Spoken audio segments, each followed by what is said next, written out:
Ladies and gentlemen, boys and girls, children of all ages, we proudly bring to you Mormonism Live! Shut up and sit down.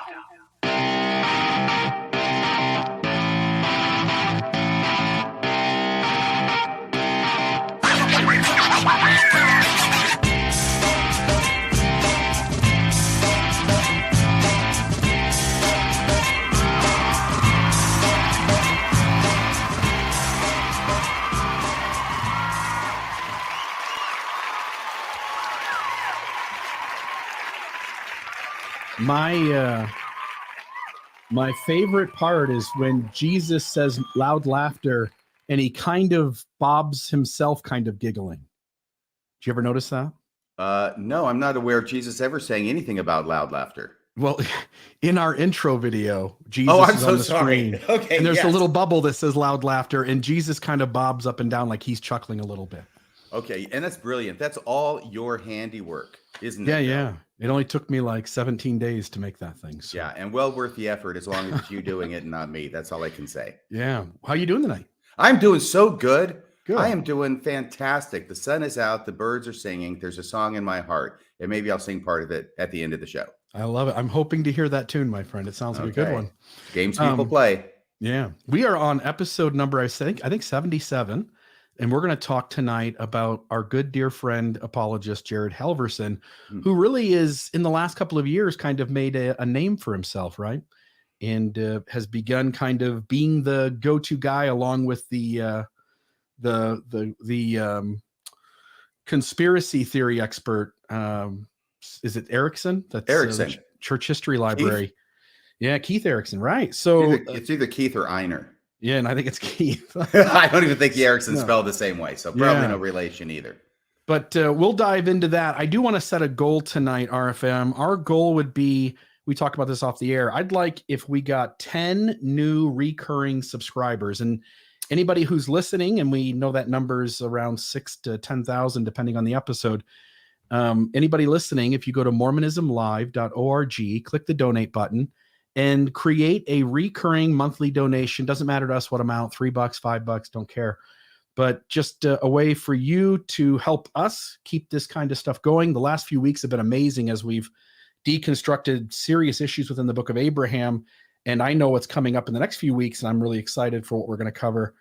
And folks, if you could donate a few bucks each month, it would deeply help us.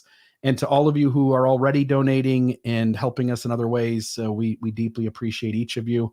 And it's a lot of fun to put this show together, and we're really enjoying the ride that we've been on. About a year and a half, you mentioned this in a text sometime today. And that's pretty good, like a year and a half in, and we're going strong. People tune into the live chat. People are loving the shows. So with that, if anything else from you, and we'll jump into it if not. One announcement. Please. I've gotten my my schedule set by Sunstone. So I will be presenting at Sunstone. I think I'd mentioned that before. I sent in a proposal. They said yes. And it is the Radio Free Mormon Magic Show. Look at that. A magic show by Radio Free Mormon.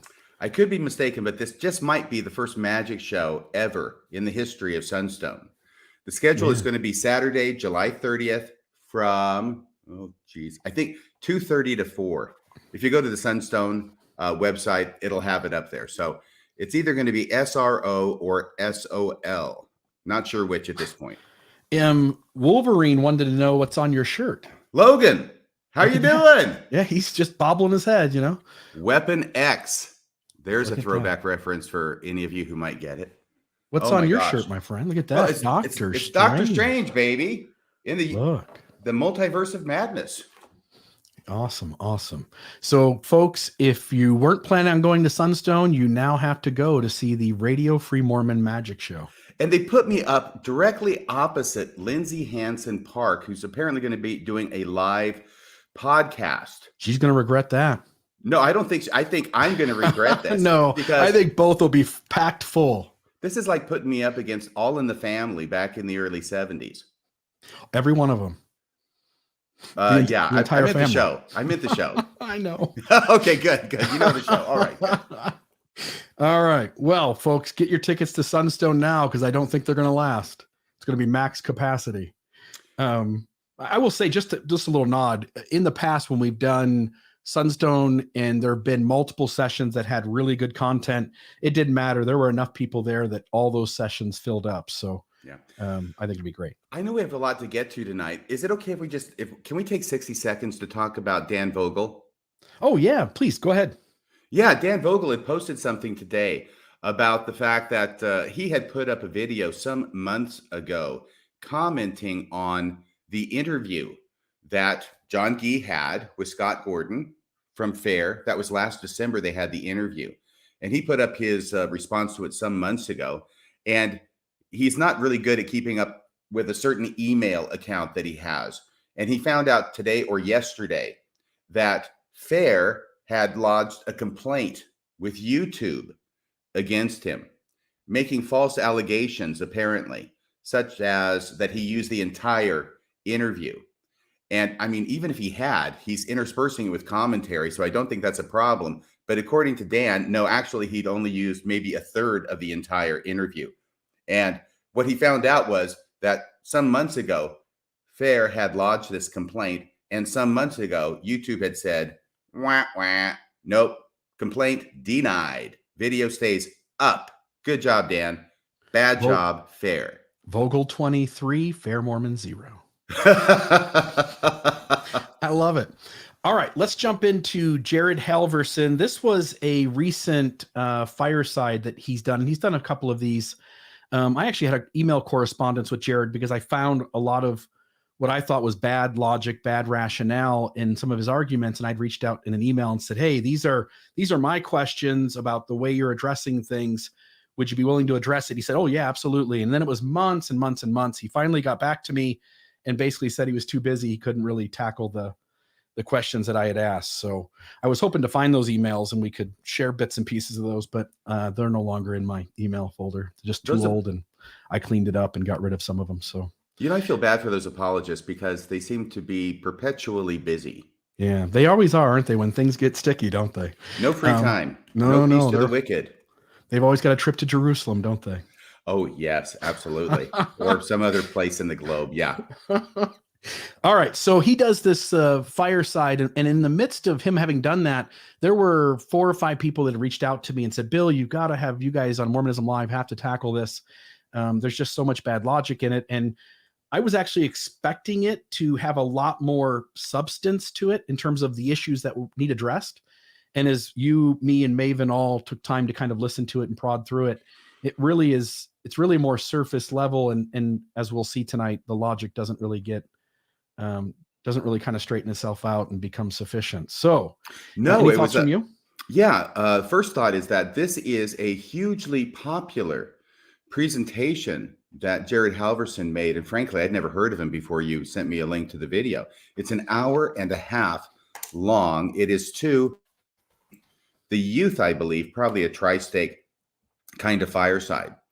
And he ends up, it was very painful to watch this, but I want to say how popular it is. It has 110,000 views, and it went up 4 months ago. So this is something that lots and lots, I presume, of Latter-day Saints are watching, which is an indication of how much they want to have somebody answer their questions, resolve their issues. Yeah, and we'll find out tonight if he does a very good job of that or not.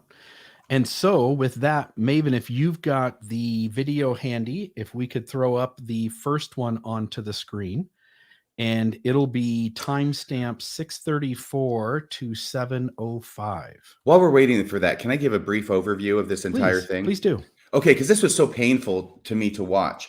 It is something that is very difficult to figure out what it is he's getting at, because he cloaks things in a lot of profound sounding concepts.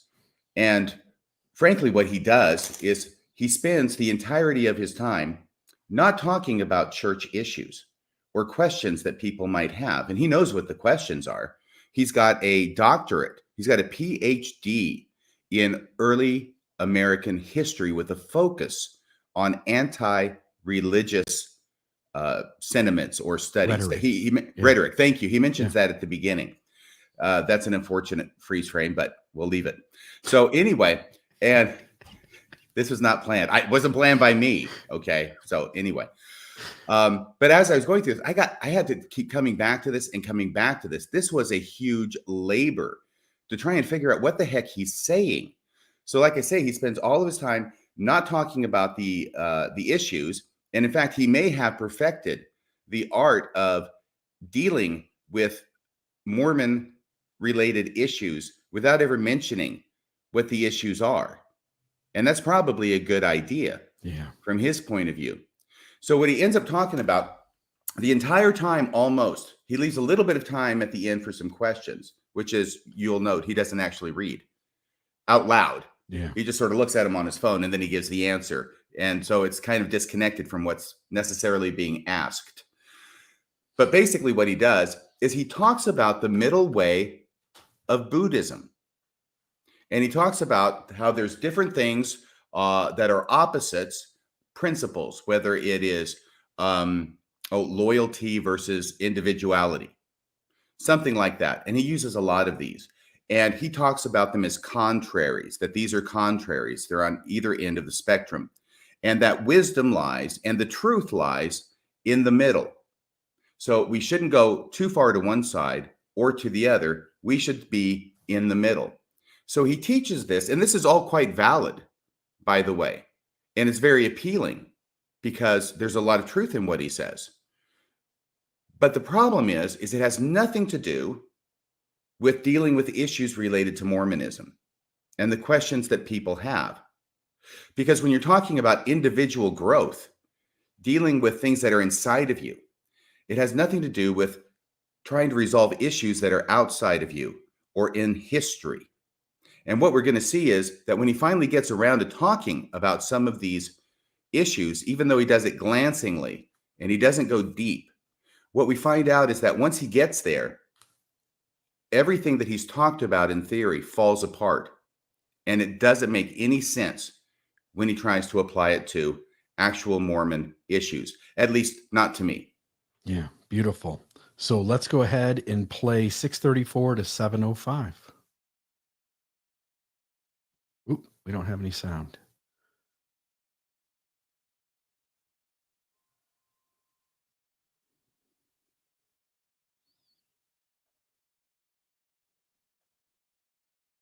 You're muted, RFM.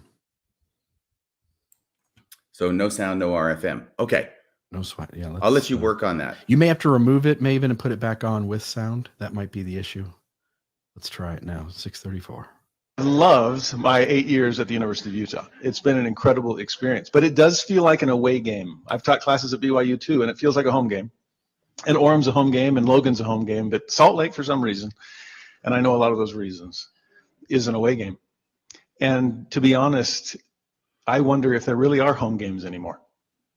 In an internet age where it is the information age / misinformation age, I don't know if we have home court advantage anywhere anymore. Perfect.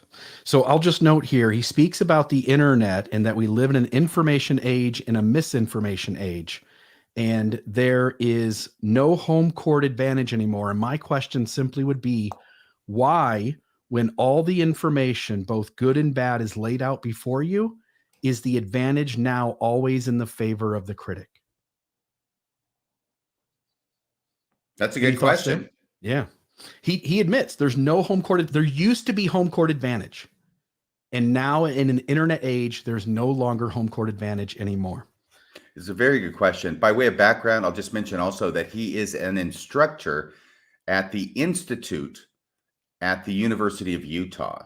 And apparently he teaches on issues related to dealing with problems with the church. He's not really going to talk about it tonight. He's going to talk about contraries. He appears to love the subject. He talks about it a lot. He says he talks about it a lot. He says he talks about every chance he gets, and he talks about it a great deal just on this one occasion. Yeah, in fact, let's hear all the classes that he teach. Maven 706 to 813.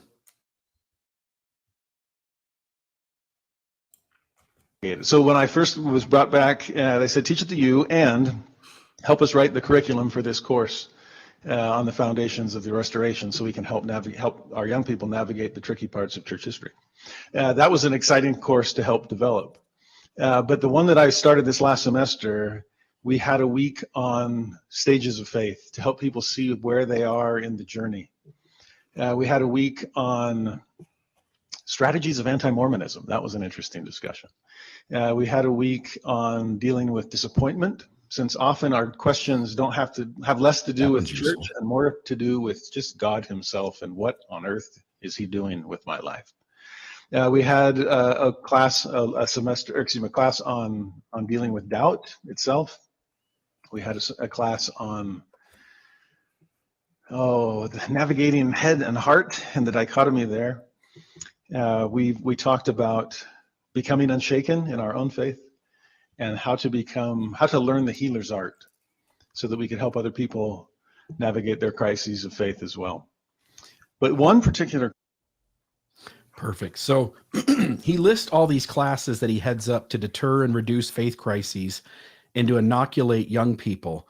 And my only thought was, damn, that's a lot of courses and workshops in order to convince people there aren't any real problems in the church that cause an upheaval with their truth claims. And it seems to me that this has a lot of risk for backfire, RFM.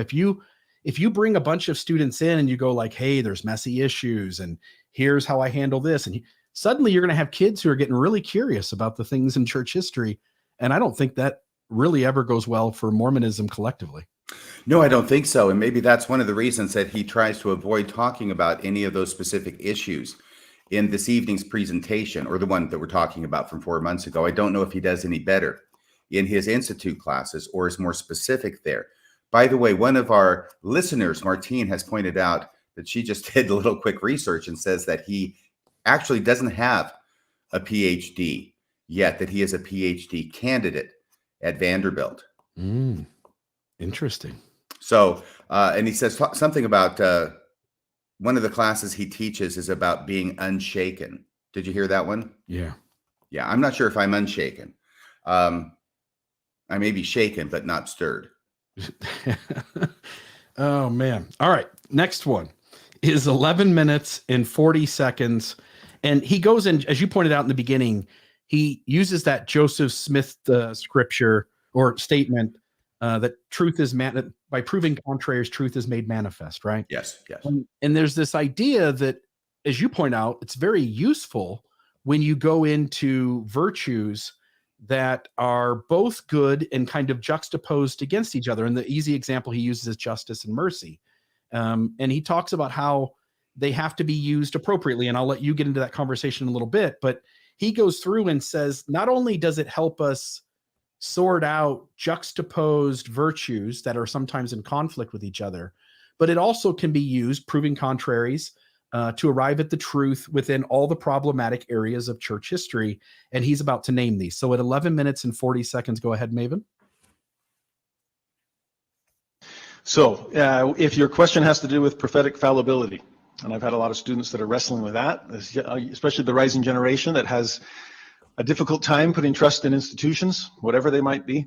How do you trust prophets who don't claim to be infallible? What about scriptural inerrancy? Can we really trust the word of God as it's recorded in scripture? Church history questions, and there are a multitude of them. LGBTQIA plus questions, how do we navigate that? Especially when we know and love people within that community. Interfaith relations is something I love, but it is another interesting minefield. It's for some, their crisis of faith came when they met someone else who had faith that was different than their own. Generation gaps, maybe you've felt some of those and wrestled with them, whether it's the generation above you or beneath you in time. Political impasses, and that's true for our day as well. Economic inequalities, interpersonal conflicts, including within family or marriage, and personal perceptions, when it's just you and the reflection in the mirror. And I have found that if we can understand the principle of proving contraries, we can better navigate all of those issues. Perfect. We can stop now there. The statement itself. And then he goes on, he starts to, and again, he's got the quote up there in the corner from Joseph Smith, but he ends up going into multiple, he says, justice and mercy, faith and work. So he's using these to tackle two separate issues. And as we're agreeing, one of these we think is very useful. and helpful to people growing into a much more responsible, aware adult life. As you pointed out, very much secular Buddhism, justice and mercy, faith and works, unity and diversity, agency and inspiration. Then he names iron rod and Liahona, which I can't remember who the gentleman. Do you remember RFM, who the gentleman was? I think it was Richard Pohl. Yes. I always want to confuse him with Ronald Pullman, but because I know it has the same partial last name. When he says iron rod Liahona, he means rigidity versus flexibility in the gospel. That an iron rod is the straight and narrow, you hold on, you don't let go, whereas the Liahona points a general direction, but you've got some flexibility in how you decide it. And then he makes mention that any virtue can be taken too extreme and turn into a vice. And now I know we want to give you a moment to explain, but let's play timestamp 31 minutes to 32 minutes and 30 seconds. And this will be where we start to pick up RFM and myself beginning to kind of dive into some of these ideas. And especially if you're wrestling with church history issues or navigating your trial of faith, to be able to balance the head with the heart.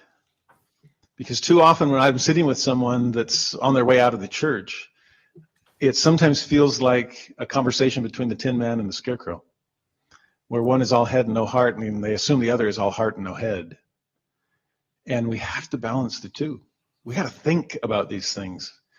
The restored gospel of Jesus Christ deserves our very best intellectual efforts, and we'll reward those efforts. But the head cannot stand alone. In fact, that's what drove me in my study of anti-religion to become a study of anti-religious rhetoric, because I realized, wait, this is faith. And faith is non-provable. That's bad news for the apologists. But faith is non-disprovable, and that's bad news for the polemicists. So where do we navigate this? I can't prove it right to you, and you can't prove it wrong to me. So what do we do with this? And I realized, oh, that's why it's all rhetoric. It's how can I say things in such a way that will convince you that you're wrong, and you'll step away from your faith on your own. That's Sherem, a master of language, perfect knowledge of the language of the people, cunning words according to the power of the adversary. I mean, to watch how this all works. So you better have both body parts firing on all cylinders in those kinds of conversations. I was in Nashville. RFM, your thoughts on that segment? Because there's a lot there. There is. Can I say something nice about Jared Halverson first? Yeah. He seems to have a very nice demeanor, and I think it's a real positive that he is treating and talking to his audience, even though they are young people, as adults.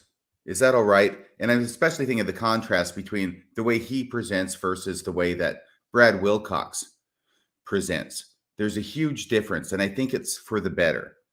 I'm not sure that there's a whole lot of there, but we'll talk about that here for a second. By the way, he also skipped through something that was very interesting where he tried to make a little rhetorical point, right?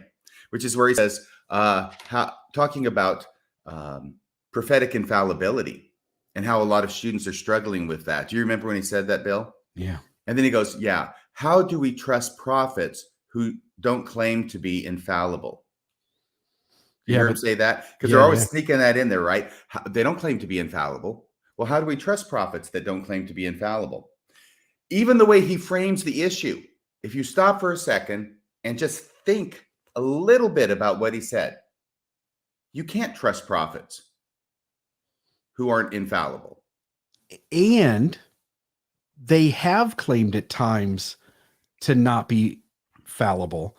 For instance, President Nelson, only about a year ago or so, said that you can trust the prophets. They will always teach the truth. Yes, exactly. And so they hide behind this word of infallibility, because infallibility can mean anything, any little peccadillo, like liking Pepsi over Coke. I mean, that would be one such thing. Obviously, you're fallible if you like Pepsi over Coke, right? But it doesn't affect what you're saying. And that's why I try never to talk about fallibility or infallibility with regard to the claims the church leaders make. And I talk instead about doctrinal inerrancy, because they claim that all day long. And your example with President Nelson is perfect. Prophets will always teach the truth. Yes, This is the message that we are all familiar with from Mormonism. Oh, okay. So now there's a few other things then. Oh, hey, Maven, did you have Hi. something to say? I just Hi. wanted to add that sometimes, even though they might admit, or there's talks that if the prophet is wrong or we're led astray, you're still supposed to follow them anyway. That you'll be blessed for being obedient anyway. So there's messaging out there that it doesn't even matter if they're right or wrong. Doesn't even matter. Very good point. You Mm. follow the prophet. And even if he is wrong, you'll be blessed, he said with a twinkle in his eye, like Santa Claus on Christmas Eve. So here's the thing. Okay, so I've got a few notes about this part, right? Here's one of the main places where Jared Halverson tips his hand and gives himself away, I think, because he says, it's all just rhetoric. We both have different faith positions. You can't convince me that I'm wrong, and I can't convince you that you're wrong. So what do we do with this? And then it occurs to him, he says, it's all just rhetoric. And then he talks about the person who's not a member of the church, or the person who's a critic, trying to use words in order, in a certain way, rhetoric, right? In order to get me to leave the church. See, it has nothing to do with facts. He's presenting it as if it's an even playing field. And all we're doing is trying to use words. It's a war of words, right? To see who can be the most persuasive or say things the most persuasively.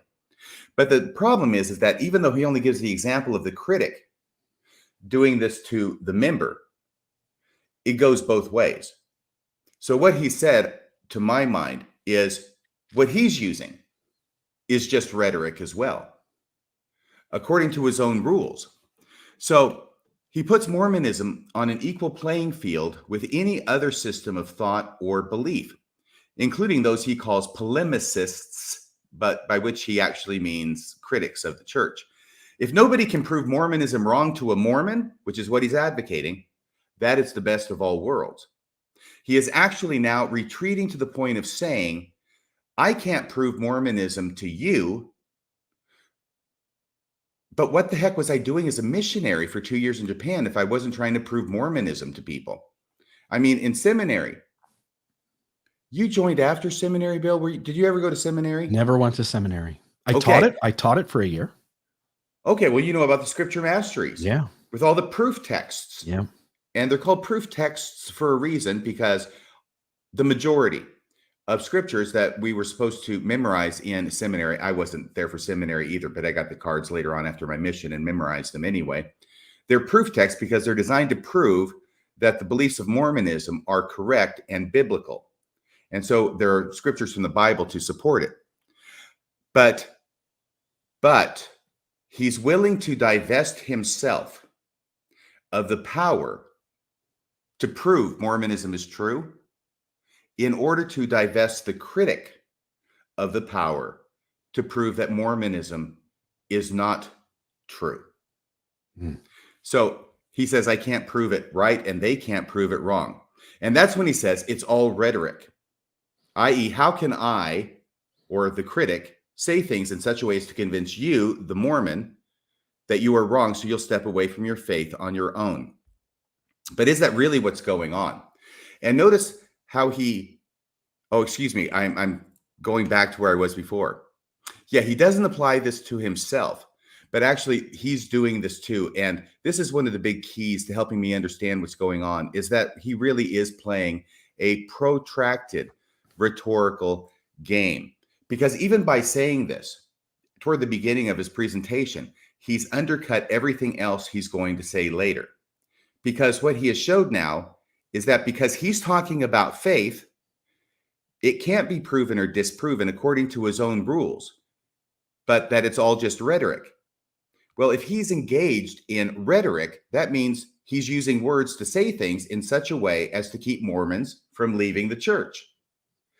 But if that's all he's doing, Bill, and he just admitted that it is, why should anybody bother listening to anything he has to say? Although judging from YouTube comments, many Mormon listeners are captivated and swayed by his rhetoric. Yeah. And he talked about Sherem, didn't he? He did. In a perhaps unintentionally ironic manner where he talks about someone who's a master of words and using them in such a way. So if you are a TBM and you're desperate to have some way of resolving your concerns and the questions that you or family members have about the church, and you hear that there's going to be a fireside by this guy, Jared Halverson, that resolves concerns about the church, you are almost certain to believe that the fireside does resolve your concerns, even when it doesn't. It doesn't resolve anything. No, it doesn't. It actually makes matters worse, and we'll get to that. But those were the comments that I had about this, because I think this is a key piece of video in his discussion. Yeah. And to reiterate a couple pieces, maybe kind of the way I saw it or worded a little differently, he says faith is non-provable, as if it's a 50-50 proposition, as if the evidence that the church is true is equal on the scale over here, and the evidence that the church isn't true is equal on the scale over there. And hence, both sides, if they can just play word games, they can convince their potential audience that they're right and the other side is wrong. And that's not what my experience has been. That's not what your experience has been. It's not what the folks participating in the chat, their experience has been. Instead, I started off knowing Mormonism was true because I believed the very story that they gave to me. And then as I examined that story piece by piece and dove off into literally 15,000 different directions, what I came to realize was that in every single truth claim that Mormonism makes, and Mormonism does this unique thing where it hinges every single truth claim on historical events. And when you dive into the historical record, what you find is that the critic's conclusion that the church isn't what it claims to be holds up in a difference, a significant difference over the evidence that the church is true in any one of those issues over and over and over again, to the point where whether I'm tackling the first vision, whether I'm tackling the book of Abraham, whether I'm tackling Joseph's plagiarism and other products, whether I'm talking other translation productions, whether I'm talking about polyandry or young brides or Joseph's honesty or Joseph's treasure digging as a young kid, and it doesn't matter which one of those things I go off into, there are pieces of Mormonism's truth claim that hinges on those historical events. And what you end up with is that at every single turn, the story is not what the church taught you. Even in 2022, when they come out with gospel topic essays in the Saints book, once one really understands the history, it becomes crystal clear that even those productions are deeply whitewashed, embellished, and not being forthright. And so he treats it as if it's this 50-50 proposition when really it's like a 98 and 2%. And what you don't get is if we've talked about this before, that you have to tackle every issue kind of on its own for the apologist to have some sort of strength. And what you end up finding is that if you go to this issue, it's problematic and in favor of the critic. And then this issue is problematic and in favor of the critic. And this issue is problematic and in favor of the critic. And so it's easy to stand back and go, it's a proposition of faith. If you just choose to believe, you can. But the reality for you, me, and the hundreds participating in the chat right now is that that's not real. That the way rational thinking works is that if 100 times in a row, the problem appears to be that the church isn't what it claims to be, the statistical chance that it still turns out to be what it claims to be is absurdly low. I mean, below at 1%. Like it's ridiculously low, probably multiple zeros to the right of the decimal point. And yet they want to make this argument like you could believe if you want to, and that's just not how I saw it. He acknowledges that his expertise is in rhetoric, and then he tells you that on one side is the apologist and the other side is the polemicist. Those are two sides of the same coin. As you pointed out in a conversation with me earlier, they're both polemicists. He's actually agreeing to that implicitly, that they are both doing the same thing. And because his expertise is in rhetoric, he's also acknowledging that he's doing the same thing. And as we get into some more of this, you'll see he doesn't ever really want to address any issue in its particulars. He wants to offer kind of a surface level choice that like it's fair and balanced. By the way, I'll just note, when the percentage that the church is true becomes this absurdly low, because issue after issue after issue is not in the church's favor. What you end up with at the end is that if you still want to believe the church is true, you have to accept a trickster God who made the case so far against the church being true that you would have to believe he went out of his way to leave so little room for faith that only the most blindly loyal following folks could figure it out and still be part. He sees the battle from both sides as fair. It is fair that he uses rhetoric. He's saying it is fair that he uses rhetoric in the same way he perceives the critic using it. And again, he's an expert at doing so. These are all word games that are being played. They're not real. If I could sit down with Jared, I'm just a carpet salesman / pawnbroker. If I sat down with Jared, it wouldn't take me long if we took an issue and I go like, all right, let's ask a question. How do you frame this? And whatever his answer would be, the next logical question would be sitting right there to be asked. And it wouldn't take but 2 or 3 follow-up questions before he would find himself in a hole and he would need to go to Jerusalem for a while. Next year in Jerusalem. Yeah. That's Dan Peterson's thing every time. So I'm just bagging on him, I guess. I got it. Yeah. Just so you know. Hey, guess what? I just want to flesh out something I said that was kind of abruptly ended earlier, which is when I said, if the prophets don't claim to be infallible, if the prophets aren't infallible, you can't trust them. I think that may go without any further explanation, but this would be like if you went to a store and you bought a compass because you're going to go out hiking in the woods and you don't want to get lost. And the compass comes with a special guarantee. And the guarantee says this compass works some of the time, but other times it doesn't work.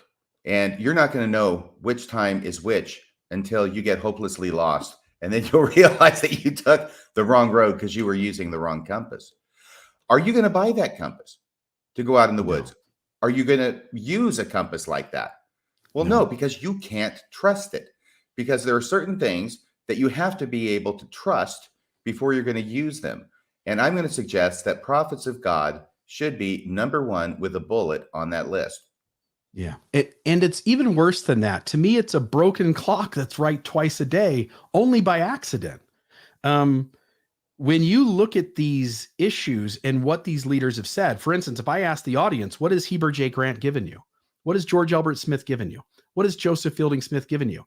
Nobody, even in the believing audience, could answer those questions without going and trying to do a bunch of research because they don't have a clue what any of those men gave. Prophets in the LDS church seem to be empty sources for truth, prophecy, seership, revelation. It's just not there. It's empty. But we're taught to put these men up on a pedestal and to not look anywhere else for wisdom and to assume that this is the best wisdom the world has. And the reality is Brene Brown's got more wisdom in her pinky finger than these guys have got for person after person after person, all added up together.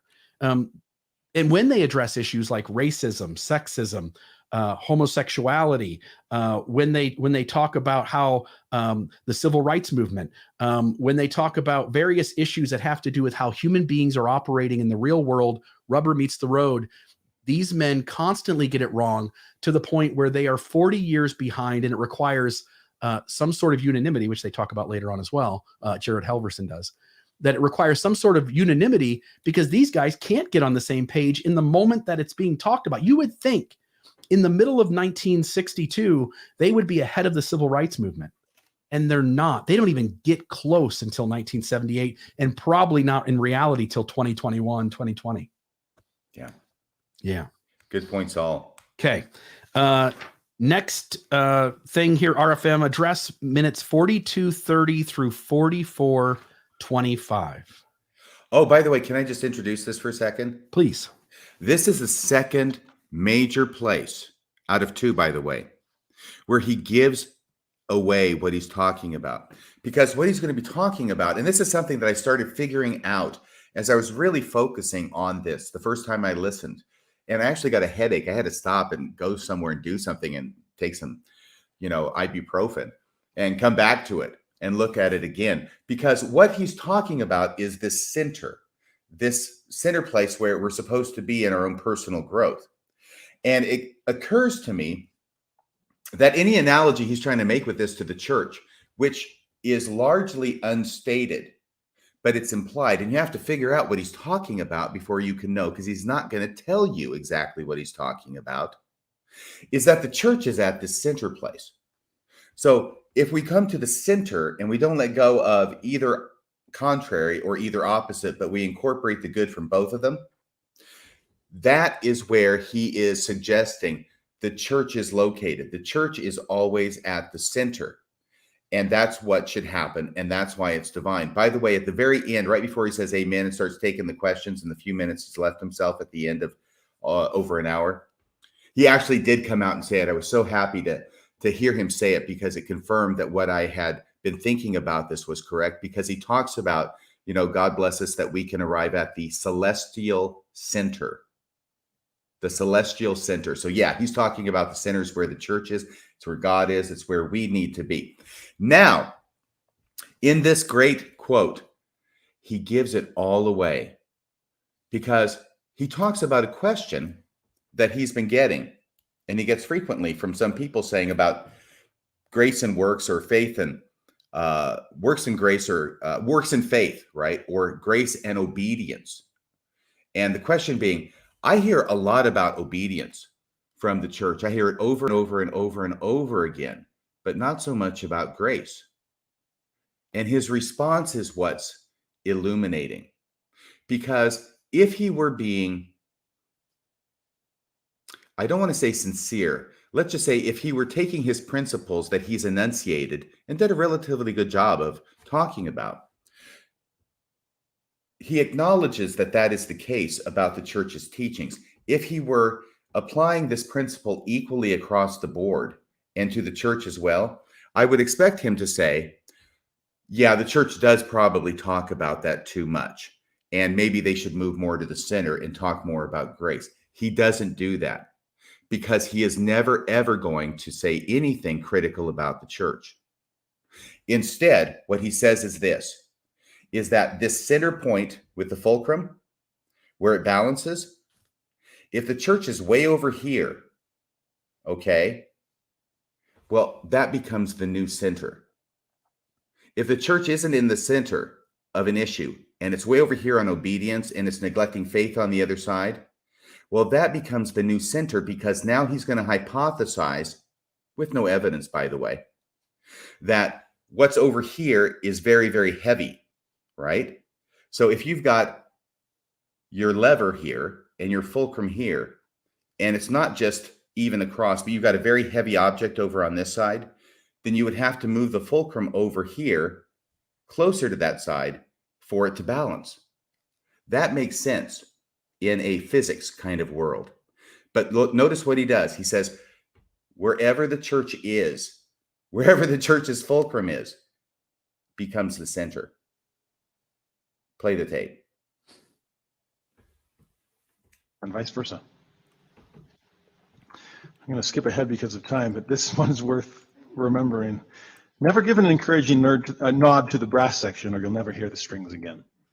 And by the way, you should never give any wise counsel, because I've had some people, when I'm teaching contraries, I was just going to say, you probably should never give an encouraging nerd to the brass section either. so they'll say, wait a minute, but the church isn't very good at proving them. I'm like, really? How come? They said, well, take faith and works, for example. How come I hear so much about works and less about faith? Or obedience and grace, for example. How come, man, I hear obedience all the time. I'm getting hammered with the iron rod. I don't hear enough people talk about the Lehona. Or I hear follow the prophet constantly and don't hear enough of gain personal revelation to guide your own life. And that's a good point. Our little kids do sing follow the prophet, right? But they never get to the verse that says, follow the prophet, but he's not infallible. Make sure you get revelation for yourself. We struggle there. And so, and yet what's President Nelson taught more than any prophet I remember in recent memory? Get your own revelation.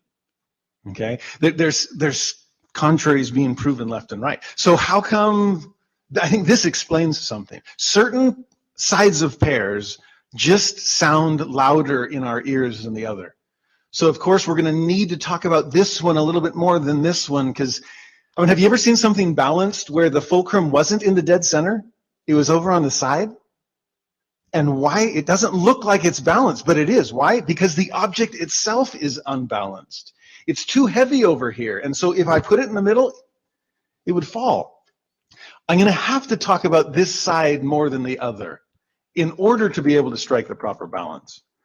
But as I do so, the beauty of proving contraries is it establishes this continuum between righteous positives, polar positives, okay?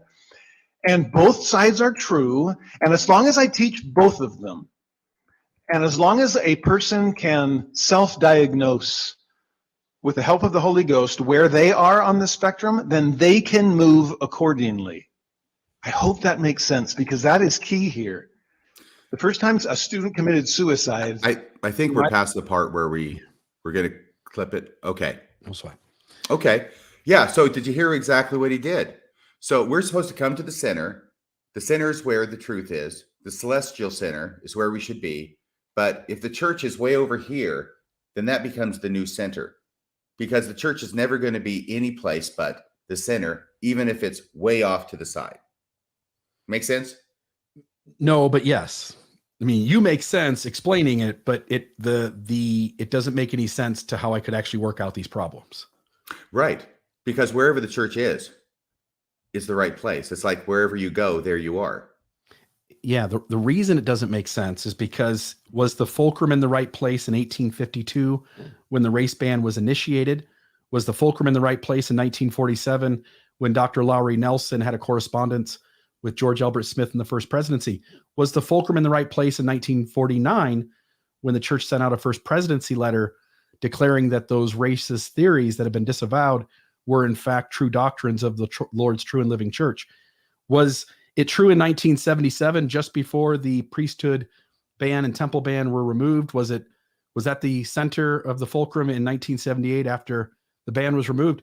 Was the fulcrum in the right place in 2015 when the church took very homophobic policies against the children of the LGBT community that were members of the church or wanted their kids to get baptized?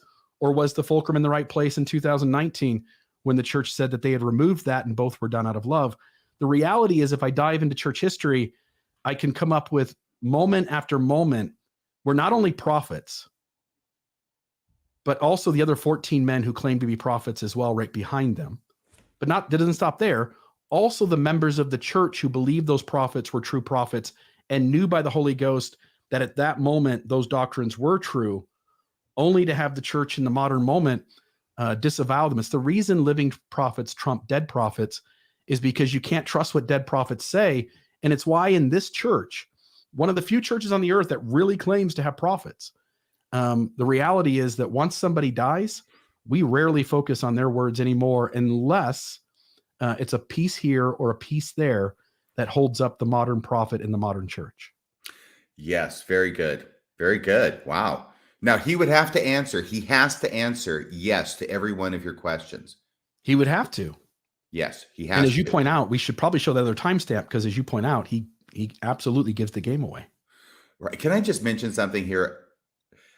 This is such rhetoric, and it bothers me a little every time I hear it. This idea about church revelation through the prophet versus personal revelation.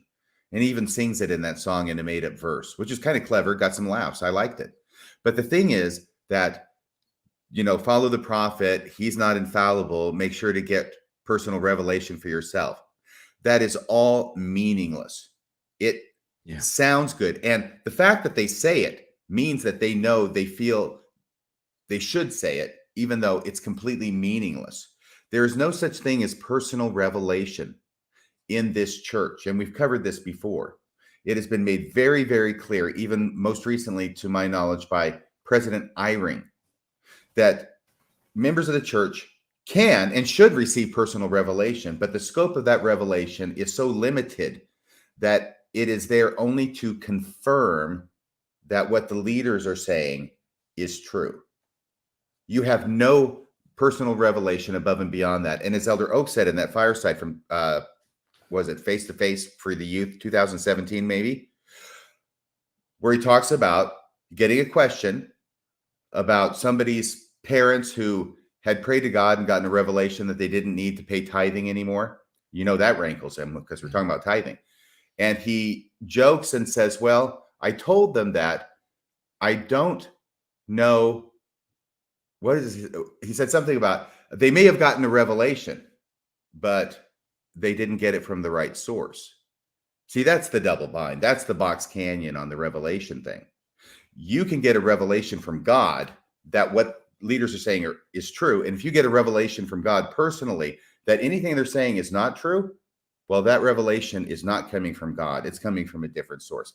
That's how meaningless personal revelation has become in the LDS church. Yeah. Remember Hubie Brown went rogue probably. They probably wish he didn't say this, but he shared what the apostolic charge was. Always be willing to subjugate his own thoughts and accept the majority opinion, not only to vote for it, but to act as though it were his own original opinion after it had been approved by the majority of the Council of the 12 in the First Presidency. What the members of the church don't realize is that we're all, as believers, under the apostolic charge. Every one of us has the right to think whatever we want, pray, and get a revelation. But our job is to ensure that that revelation is in line with how the modern church operates. And the moment you start claiming to have revelation that is outside what the modern church teaches, you will no longer be a member of the church.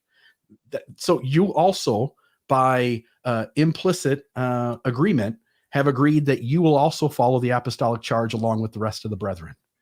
Bill Reel, that is an amazing insight. I thought I knew where you're going, and then you veered off in this remarkable direction. I think I say bravo to you for that. And I can and thank you. And by the way, Jared might go, these are the polemicists, you and me.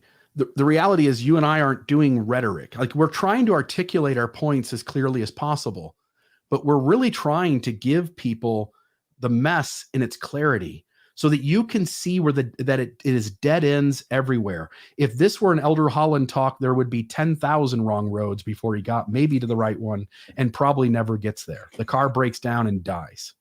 Yeah. Oh, by the way, that's my car analogy for this talk.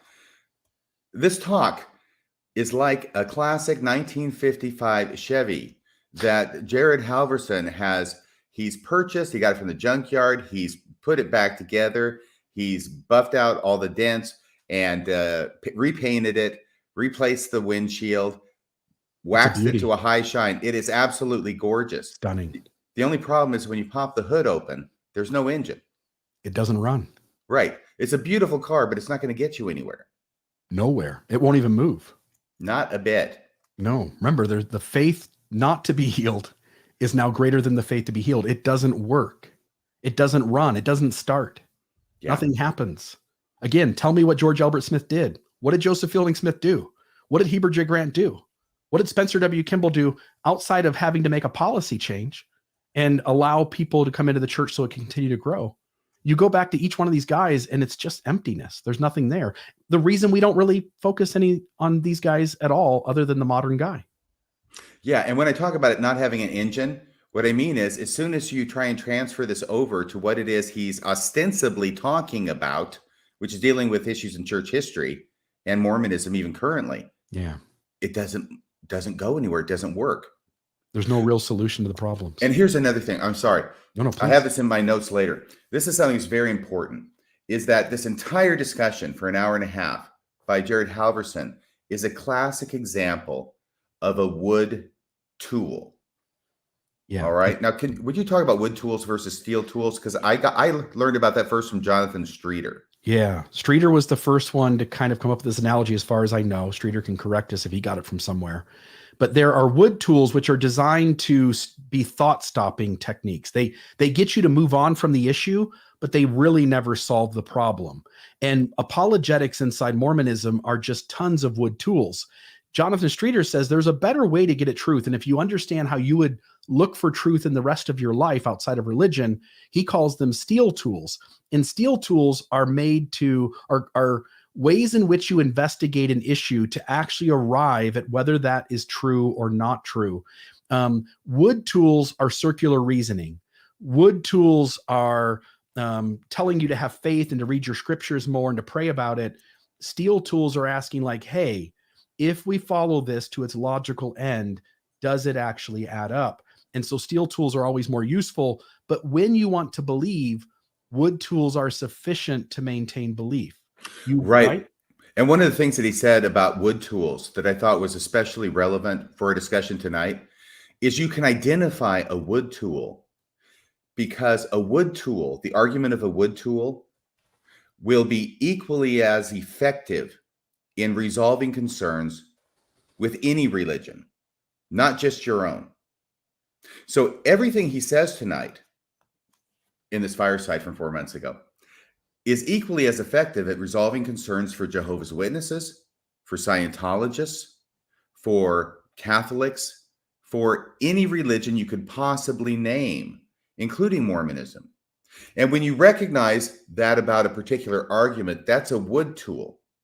And what you should know from that is that a line of argument that can resolve the issues for all these disparate religions means that it's of no use at resolving concerns with any one of them individually, including your own. In the article, we just put the URL link up on the screen. Maven did. Thoughts on Things and Stuff is Jonathan Streeter's website. So thoughtsonThingsandStuff.com. You could just do a Google search for Thoughts on Things and Stuff and then type in wood tools and steel tools. And by the way, beautiful article. I ended up doing an episode of Mormon Discussion years ago on it. It was really a concrete way to investigate any religion's truth claims rather than be susceptible to one religion's workaround to not really deal with the issue directly head on. Great. Thank you, Jonathan Streeter. You are amazing. Yeah, he rocks. Do we want to go to that soundbite at 1 hour and 12 minutes in? 1 hour and 12 minutes in. That's really yours, where he talks about the fulcrum and where it's at. Yeah, go ahead and do that. And my point starts at 113.15. That's 1.13.15. So go ahead. That one's yours, I think. No. It's in your part. At the 112.10? I'm at 1.13.15. But if you want to start 1 hour, 12 minutes even. So 1.12.00. If you want to go from there, fine. Let's see what happens.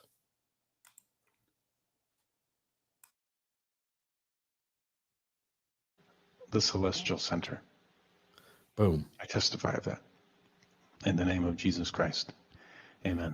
Do you want to back up just a touch there, Maven? Let's play that again so we can get a little bit of context of what he's saying. So maybe go back to like 1:11:45. Yeah, let's try there. Personified. Then we'll get there. It'll take a lot of movement for all of us. Some to the left and some to the right. But we'll find him and we'll find each other when we reach, at long last, the Celestial Center. The Celestial Center. That's where the fulcrum is. Is that a shopping mall? The Celestial Center. It's one of the stores at City Creek. I wasn't sure. It sounds like it could be like, I don't know, a thrift store or something. Yeah. The City Creek Mall. That's what Jesus would have done, huh? 1, 2, 3. Let's go shopping. And then Monson with his pair of scissors just chopping that little ribbon, huh? Yes. Let's go shopping. The prophet of the Lord's church on earth cutting a ribbon and saying, let's go shopping. Yeah, the optics on that weren't the best, were they? No. You, me, and a baboon could probably figure this out better than those 15 men do. Well, if you got me in there, you don't need a baboon. No, well, I do. I think we could solve some problems in 20 minutes. Give you, me, and Lindsay Hansen Park, and I think in a couple of hours we could have everything straightened out. Oh, okay. So we got to that part about that. He ends now. And he's talked actually a couple times. You had mentioned, Bill, and I had seen it because I've watched it so many times. But he keeps talking while he's not taking questions about how he has to leave time for questions. And he says it a number of times, but he keeps going until finally now he has a limited amount of time for questions. And now we'll see how it is that he fields questions without ever saying what the questions are. I'm only hesitating because I've got another thing or two before we get to that. Oh, okay, go. Yeah, no biggie. What my confusion was. So I think, are we starting where are you at the 1 hour mark and 47? Let's go to 1 hour, 47 seconds. So 1 hour even, 47 seconds. Yeah. Out of time. But there's a lesson to be learned in all of this physics. and the moment of inertia and where's your center of gravity and just trying to hold on to both sides of all of this. Let me just say this as I wrap things up. If your questions that you've been studying all year and these incredible speakers that come to help you navigate the specific topics, if you're wrestling with church history issues, don't ever forget the contrary of humanity and divinity, and where God is trying to strike the balance in drawing divinity out of our humanity. I mean, the doctrine of the incarnation, that Christ is the Son of God and the Son of Mary, he is that contrary personified. And I see, sadly, some people in stage one of their faith with such, I call it a brittle belief instead of a flexible faith. And brittle beliefs tend to break. Because what ends up happening over there is they think, and this is their strength speaking, that church history is 100% divinity and 0% humanity. And the pioneers sang, they sang, "Come, come, ye saints," every step of the way across the plains. You've been on trek. Right? We all turn from Nephi into Laman and Lemuel, right? So what ends up happening, you read something in church history that shakes you, and instead of correcting, you overcorrect. And it used to be 100% divinity and 0% humanity. Now you think it's 0% divinity and 100% humanity. And guess what? You were wrong both times. Because God was proving contraries. You see, it's a lot like walking across a teeter-totter. When you're on this side, it doesn't even feel like you're on one because you're just sitting on the grass with a plank underneath you. As you start inching out to the middle, it starts to get a little nervous there. It's unstable. And so you try to get to the other side as quickly as you can. That's why you overcorrect. And yet if you can coax yourself back into the middle and prove the contrary, yes, it feels a little less stable until you develop the core strength that gymnasts will tell you about and be able to balance these things. To see agency versus inspiration. So mental gymnasts will tell you about that too, I think. Yeah, there's a lot of those in the church. There's a lot of medals being handed out. I'm a little frustrated by this point in the talk, because what he's doing is he's treating the person who leaves like they're a fool. Like they had these brittle beliefs and they expected their prophets to be infallible. And when they learn that prophets make mistakes, then suddenly their expectations have been decimated and they leave the church. And the reality is that my beliefs weren't brittle. I understand the mess. I understand the ins and outs of all of these issues. I never expected the prophets to be perfect. It isn't necessary. I understood the humanity that is allowable for these men to have.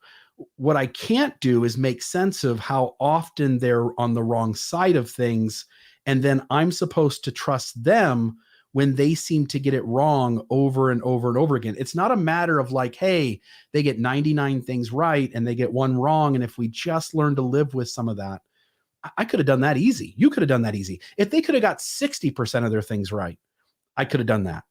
The trouble is they get so little right. And when they do, it's often decades and decades after the lost and fallen world has figured it out, that my intuition inside is better at figuring out how I should treat the human being across from me than these prophets, seers, and revelators. And so you take an instance like the Adam God doctrine, where Brigham Young said, I know by God that that's true. And then there's other quotes where he says, I also will tell you that the members of this church know by God that it's true. And now we've disavowed those things. And the reality is, if I can't trust them to get it right, I can't trust them to get it right. It's not that I needed them to be perfect. It's that I needed them to be prophets, seers, and revelators, and they don't ever fill that role. Anyway, another one here is 104:14. Can I make a comment about this too? Mm-hmm.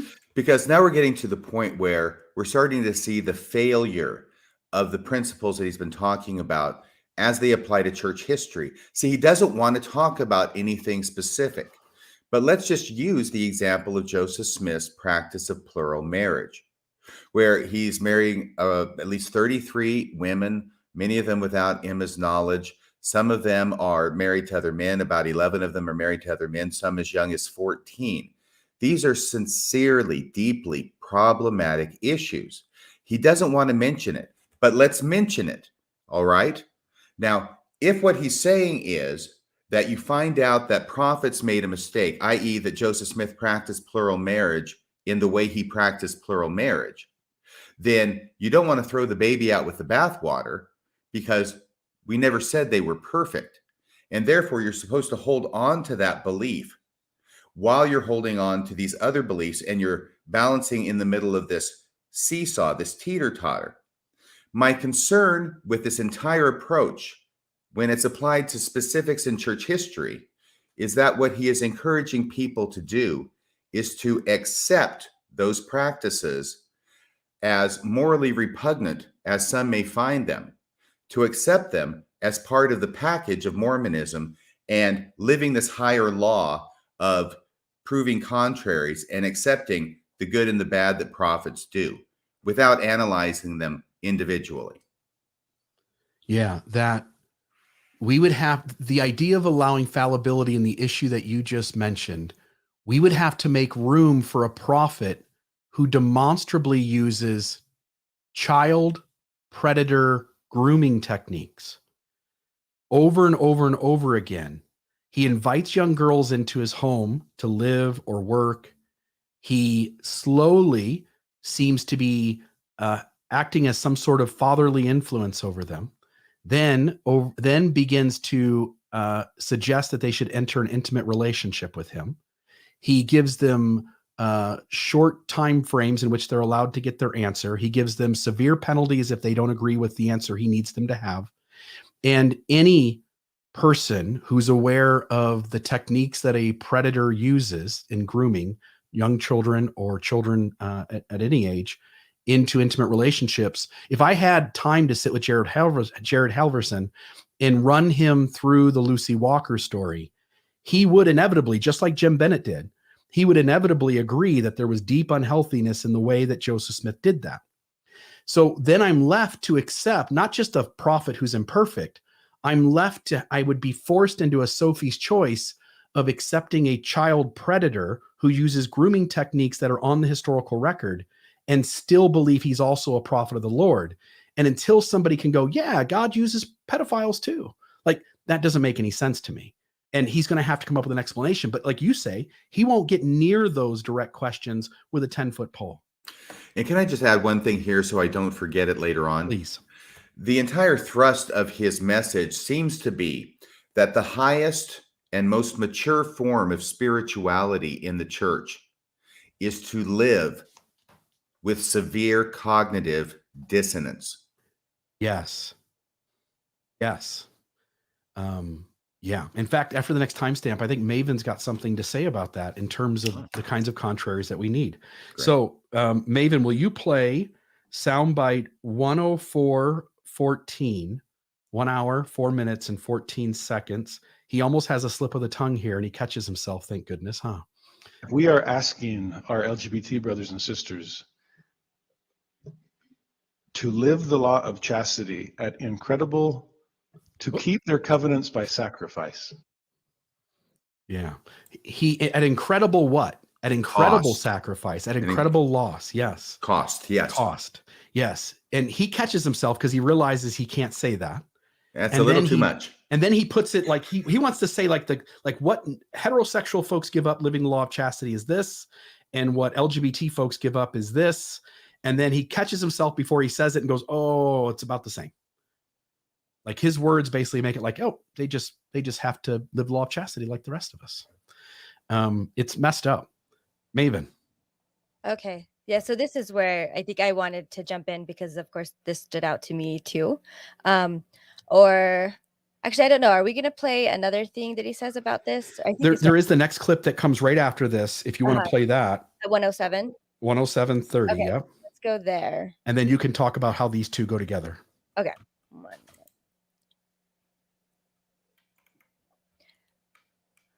Where's your generation? And as I started walking back toward the microphone, I said, stop me when I get to where your generation is. And I hit the other wall before anyone said a word. And the light came on collectively for that class as they realized we did a good thing and then went too far. Okay. Oh, this bothers me so much. Yeah. So I had a couple questions in there because I really want to know what too loving means and like really what does that look like and what's the harm that's been caused by too loving, because I don't see that we're even remotely close to that yet at all. And then yeah, and I just kind of wonder what he thinks the middle is exactly. And I really wonder if his class, if he's, I guess if he's portraying them correctly, or if it's possible they did just kind of fall for it and I think this was a great idea. But when he says they like we did a good thing but took it too far, I just don't understand how so. And then What's the thing he's saying we took too far? yeah, Well, what he's saying there, we sort of entered in the middle, but what he's saying is they're talking about the grandparents' generation, right? And that they were into the law and not enough into love. And so he starts walking to the left side away from the microphone. By the way, the microphone is the implicit center where the church is. He never says that, but it is. And he says, "Stop me when I get as far into the law as your grandparents were." And so he hits the wall on the left side before anybody says, "Okay, stop." And then he says, he comes walking back the other way. When he hits right about the middle and continues walking, he says, "Okay, stop me when I get as far as you are in the other direction from law, which he has designated as love." And then he gets to the other wall before anybody stops him. And that's when he says, "Oh, the light came on for them and they realized they'd gone too far. They'd overcorrected." That's the point he's trying to make there. But Maven, being as amazing as she is, honed in on the language he was using there. That he assumed to know their thoughts, Maven? Is that like he? That was I'm not too sure. loving. Yeah, that's what I assumed that he was saying. It's too loving. They've been Yeah. too merciful now. And I just don't know what that means. And I wish he could spell it out very clearly what has been too loving and what we need to retract and what it is that we need to stop doing. So yeah, and then I think did we played the part where he said, or I think he talked about That's the people next for one. whom the law of chastity comes easily. Was that the next one? Well, the next one is the psychiatric unit driving somebody there.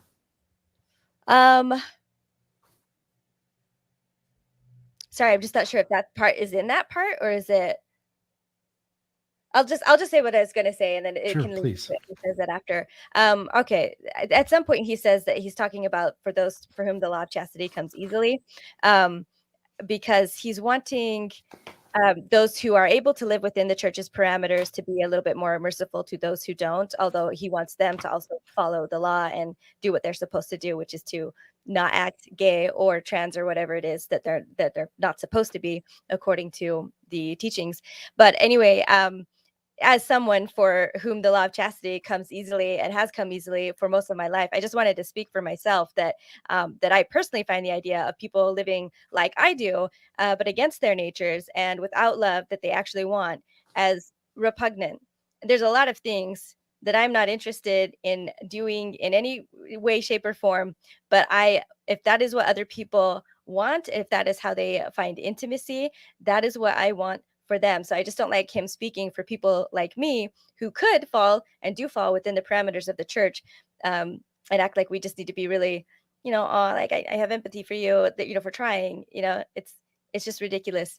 And then I did want to also say, when he brings up the sacrifice, like that, those on this side should also try to, yeah, I just, it's just ridiculous. The idea that we on this side or like in the church are making a sacrifice also when it comes to the LGBTQ. It's just like Elder Holland's talk when he was, the crocodile tears with his musket talk and saying like that we've cried, asking about this and just oblivious to all of the pain and suffering and suicides that have happened. It's just not even remotely close. And so I did want to say, like, if we do want to be, or if we do want the heteronormative members of the church to also sacrifice or even just get remotely close, I wanted to propose that what we do is we change everything in the church so that sex is only for procreative purposes. So absolute ban on anything done that is not procreative. If you're done having children, then you are also done having sex. Never again.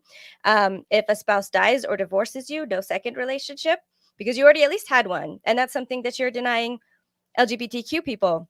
So If you at least got that, you're already way ahead, and you got to have children. So yeah, so if you lose your spouse, you stay alone the rest of your life, bare minimum, the exact that you're asking for other people. So no more polygamy eternally, or on earth now.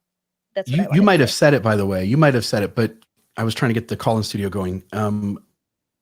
The closest thing we could come to would be a single brother and sister who just never found someone. But they at least get to live with the hope that someday they will. And our LGBT brothers and sisters have to live hopeless of that relationship. And it's just a night and day difference.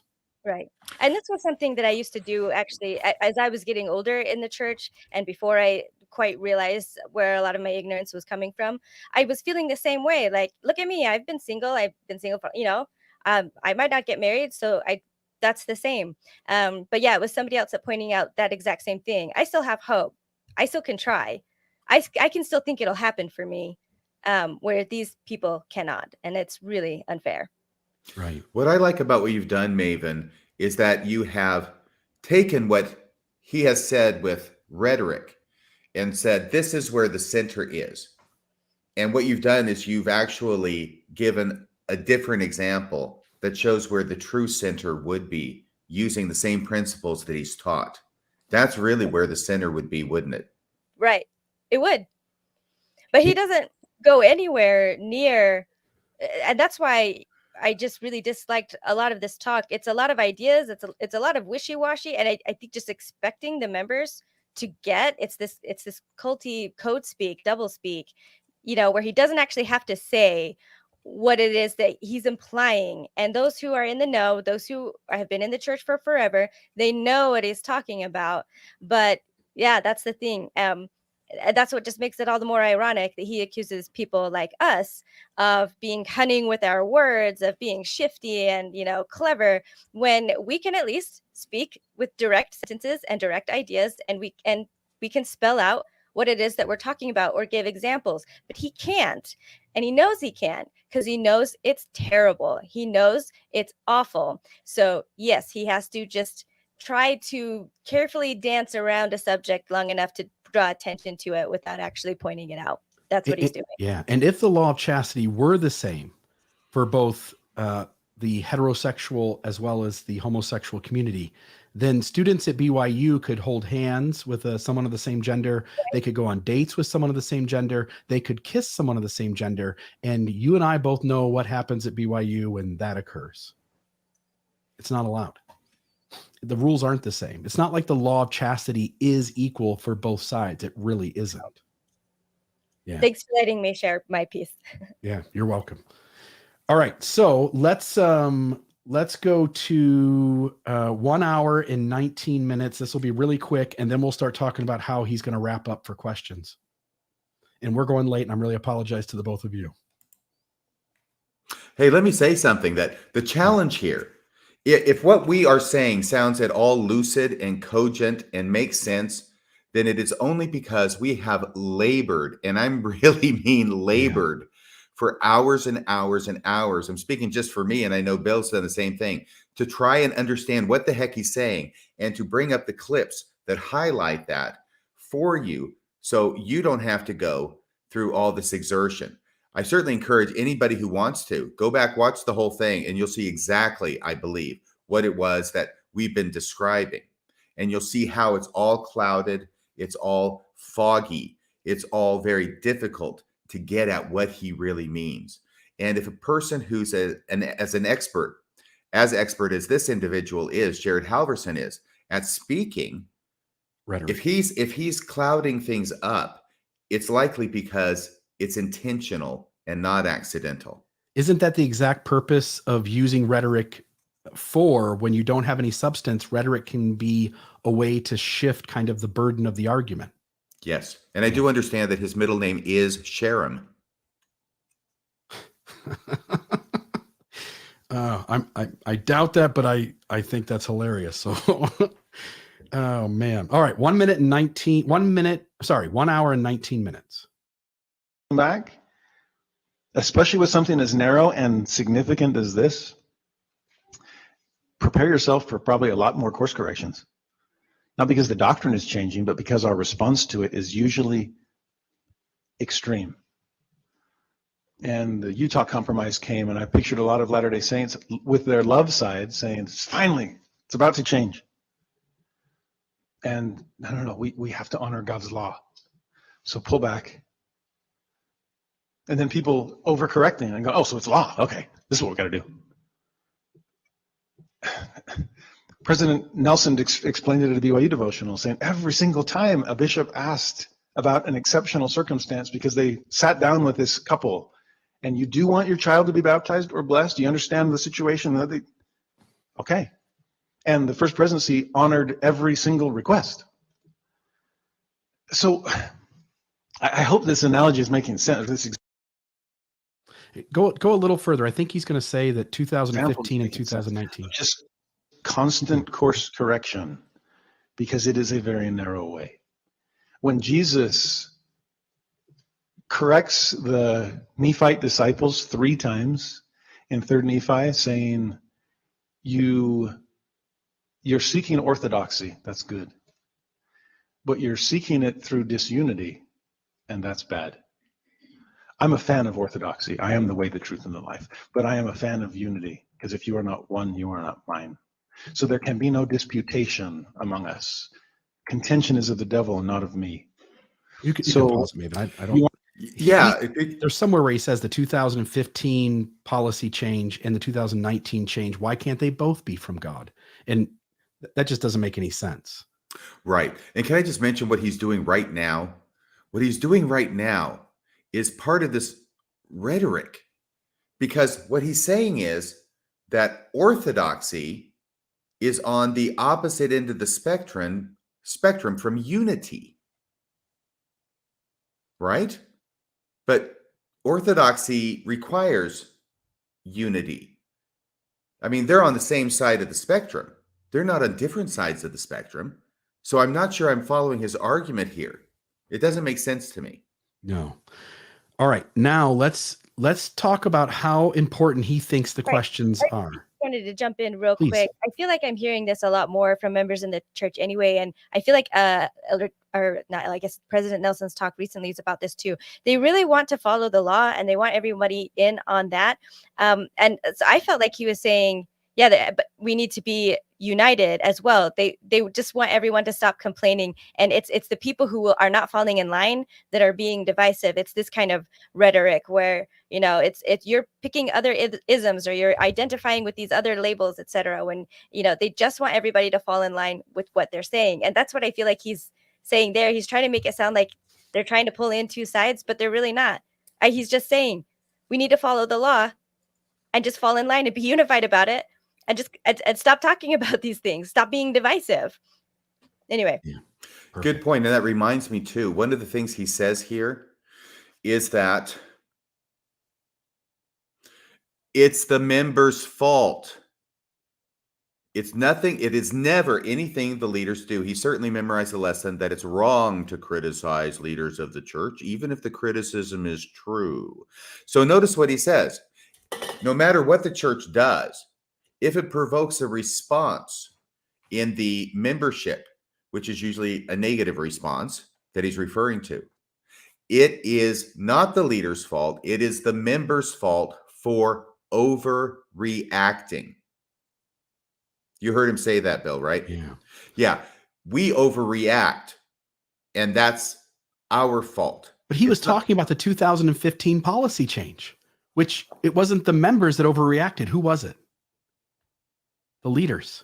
They're the ones that created the policy. Yes, I'm sorry. Of course, they were overreacting to the Oberfeld decision specifically. So they decide, okay, so the Supreme Court has said that gay marriage is going to be legal throughout the United States of America, and they lose their minds and they decide, well, actually only very few of them decide, we're going to institute this policy as a response to that. So we all know what the policy was. But yeah, that was their overreaction to the Supreme Court Oberfeld decision. And then a lot of members didn't like it, believe it or not. They reacted. I don't know that it was an overreaction, but it certainly wasn't the members' fault. This is the way that church representatives have of discounting legitimate responses by the membership to decisions and actions that the leaders take. We are not allowed to have legitimate responses because then we're overreacting. Yeah. And it's our fault. Yeah. Okay. 48 minutes and 47 seconds. We'll try to get us out of here pretty quick. So 48, 47, I just want to show how important he thinks it is to get to questions. By the way, I think it's amusing that he uses Thomas McConkie, good friend of mine. I really like Thomas. Thomas would have a lot of things to say about this that wouldn't quite be in line with his talk. I know that, but he found a good sentence to quote. But he did. The strategist, by the way, Thomas knows the stages of faith much better than Jared Halverson. Go ahead and play that bit 48, 47. Now, we're almost out of time. I want to get to some questions, but I need to, That's if good. I can, briefly, can I show you some? So 48, 47, he says, we're almost out of time. I got to get to these questions. We got to get some questions from people. It's important to address their issues. 55, 46. You prove your contraries. So just a few last things, because I know we're out of time and I want to have some time for questions. Yeah. He says it again. Okay. 1 hour and 43 seconds. Humility. Well, I know we're out of time, but Okay. We're out there's of a time lesson there. in all of this physics. Yeah. So now let's go to, it's finally at 1 hour. He just rambles and like he says that we're out of time. We got to get to questions. And he rambles. I'm going to tell you right now, I understand the game. When you are a church speaker who's going to address tough topics, you do not want to leave too much time. You don't want this to be the Swedish Rescue. It doesn't go well. So what you end up doing is you pretend to leave room for questions, but you keep going and going and going to the point where when you get to the end, you get to field 3 questions and that's all you're going to do. And that's exactly what he does. If you would have asked me at the beginning, how many questions does he take? I would have told you 3 questions. So we get to the first one at 1 hour, 12 minutes and 10 seconds. Yeah, I would have thought he would have at least read them out loud, but no. He looks at his phone. Somebody hands him a phone. The phone has all the questions that people have been submitting while he's been giving his presentation. He looks at the phone. He sees question number 1 and notice what he does. Can I squeeze a few in? How do I do it?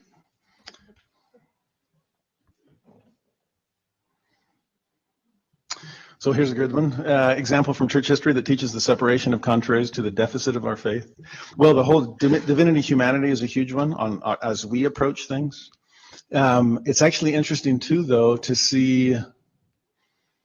It's interesting to even study plural marriage, which I guess you'll study. We can stop. Can we there. stop? Yeah, because notice what he said. What he is reading are examples from church history that show problems between divinity and humanity, i.e., it's probably Joseph Smith acting badly. All right, let's be frank. But he's not going to say what it is. Yeah. He's going to describe it in terms of his overall thesis. And that's where he says, examples from church history that show the interplay between humanity and divinity. No, whatever you do, please don't tell us exactly what the question was. Yeah. Notice this is the guy claiming to deal with your questions directly, and it's the rest of us that are playing word games. And the reality is he saw the question on his screen and he knew that it would be likely to cause doubt and it would be one that would make people wonder about how that adds up. And he might not be able to address it directly the way it was asked. And so what he does is he just doesn't read the question at all. What kind of person attempts to address your question sincerely, but doesn't tell the audience what the question is in the first place? Oh, you're muted. Yeah, one gets the feeling that actually enunciating out loud the question would be harmful to his cause. Yeah. And if you, we're not going to do it here, but if you go back and listen to it, you'll see that he skirts around. You really don't know what's asked the whole time he's answering it. And he rambles for 4 or 5 minutes. Okay. You got another point here about the priesthood ban. Do we want to go to that one? Yes, absolutely. Now this is timestamp 1.13.15. And it just goes for about a minute and a half, and then we're going to stop it because I do want to mention something here. Please. This is in response to another question that's not read, I think. I'll put it this way. This is tricky, but race in the priesthood, to study what happened in 1852, to see what was going on with Brigham Young and others. The NC 107 says that the Decisions made by the presiding councils of the church must be done in unanimity. Okay. It There's does say actually an that. amazing contrary there too in D&C 107. When it says that the first presidency quorum of the 12, quorums of the 70, the 30 presiding quorums of the church are equal in authority. That's a horizontal organizational chart. But it says that the 70 is under the direction of the 12, and the 12 functions under the direction of the first presidency. That's a vertical organizational chart. Which one is it? Yes. How on earth can you have hierarchy and equality simultaneously? We better figure it out in our marriages, right? Where the proclamation talks about presiding, but also talks about equal partners. How do you do that? We better figure it out. So is that the 11437? I think it might be. Anyway, I just want to A jump. little bit more. This is 114:19. Oh, but- okay. You wanted to keep going? Yeah, let me go ahead since I've already interrupted. Okay. And just say, this is a pet peeve of mine because I did a podcast some time ago about, I can't even remember what the name of it is, but it's about this section. And it was probably apostolic coup d'etat.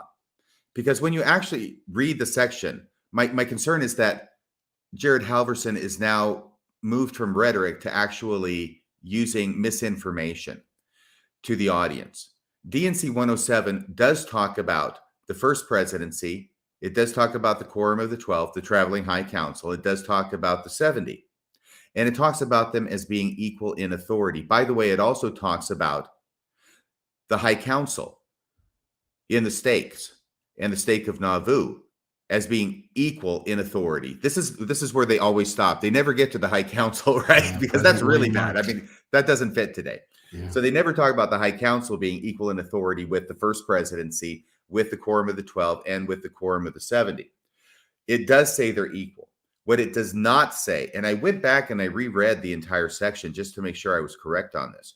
It never says that there's a hierarchy and that any serve underneath the other.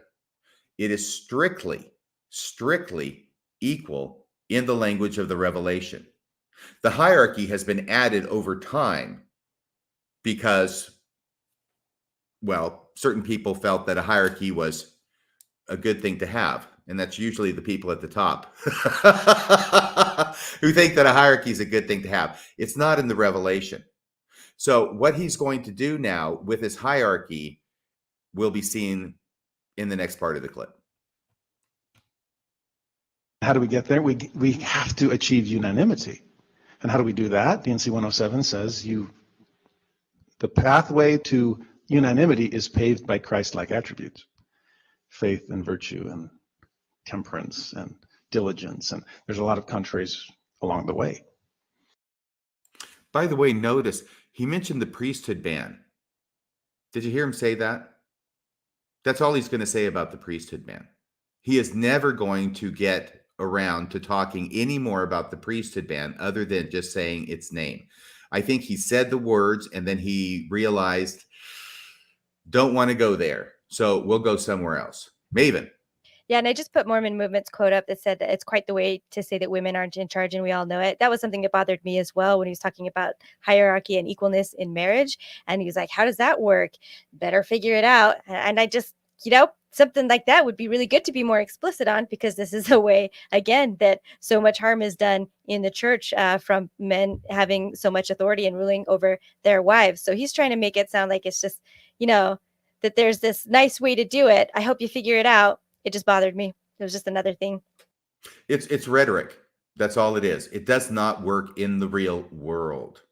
And I think that's a great point. And he's going to talk about this in another context here in the next clip. This is where we really see that all the principles he's been espousing don't work when you're actually talking about a real example in church history, even though he's only doing it obliquely. We know what he's talking about. We'll explain it here in a second. I really wonder how the history of the church might have looked if Brigham Young and Orson Pratt had forced themselves to decide unanimously on everything. It's interesting that when Christ created his original quorum of the 12, he proved contraries. Okay. So he's thinking all this stuff in his head. but he's not going to let on what it is. So let's talk about what he's thinking in his head, since he's given us enough clues. We know that there was a huge conflict between Brigham Young and Orson Pratt on a cluster of issues, but primarily on the Adam God doctrine, which is what it was at the time. That's before it got demoted to being a theory. Brigham Young taught that Adam was God. He taught that this was revealed to him by God. He taught that you have to believe it, otherwise you're going to be damned. Orson Pratt did not agree with him. Orson Pratt said, no, Adam is not God. Adam is Adam. He's the guy who's created in the Garden of Eden. He's not God. And they had a somewhat public debate, disagreement about the subject. Orson Pratt came this close to getting thrown out of the Quorum of the 12 over the issue. And so what I want to talk about now is, now that we've identified the incident in church history that he doesn't want to tell us, he's just going to talk about Brigham Young and Orson Pratt, and he wonders what church history would have looked like. This is a wistful idea on his part. He wishes it had been this way. If Brigham Young and Orson Pratt had been forced to agree, I think that was his language. If they'd been forced to agree. Okay, we finally got an example. Now, what does that look like in the real world is my question. You've got Brigham Young on one side, who is intransigent that Adam is God. You've got Orson Pratt on the other side, who is intransigent in the opposite direction, that Adam is not God. They have talked until they're blue in the face. Neither one have been successful in persuading the other that they're wrong and that the other person is right. And that's why they're at loggerheads. Now, in this context, what does it mean for Jared Halverson to say he wishes that they had been forced to agree?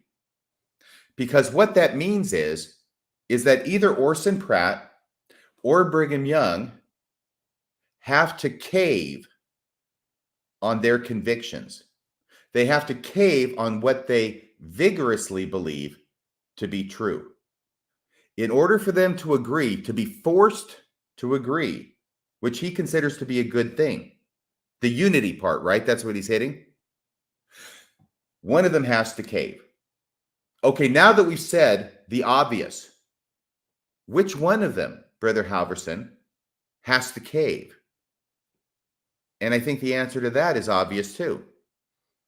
Because the answer has to be that the lesser has to cave to the greater.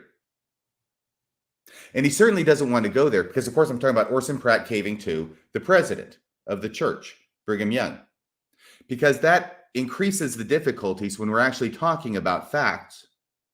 Because Orson Pratt is the one who ended up being vindicated by history in the LDS church. It is his position about Adam that survived and got adopted into modern Orthodox Mormonism. Remember, he said he's a big fan of Orthodoxy. Jared Halverson said that.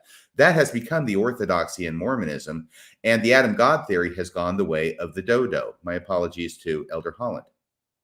So, if you're saying now that one of them has to cave, and the lesser obviously has to cave to the greater, now you're in the position that Orson Pratt should have caved with the doctrine that ended up being set aside, the Adam God doctrine, in favor of the original position that Orson Pratt had advocated.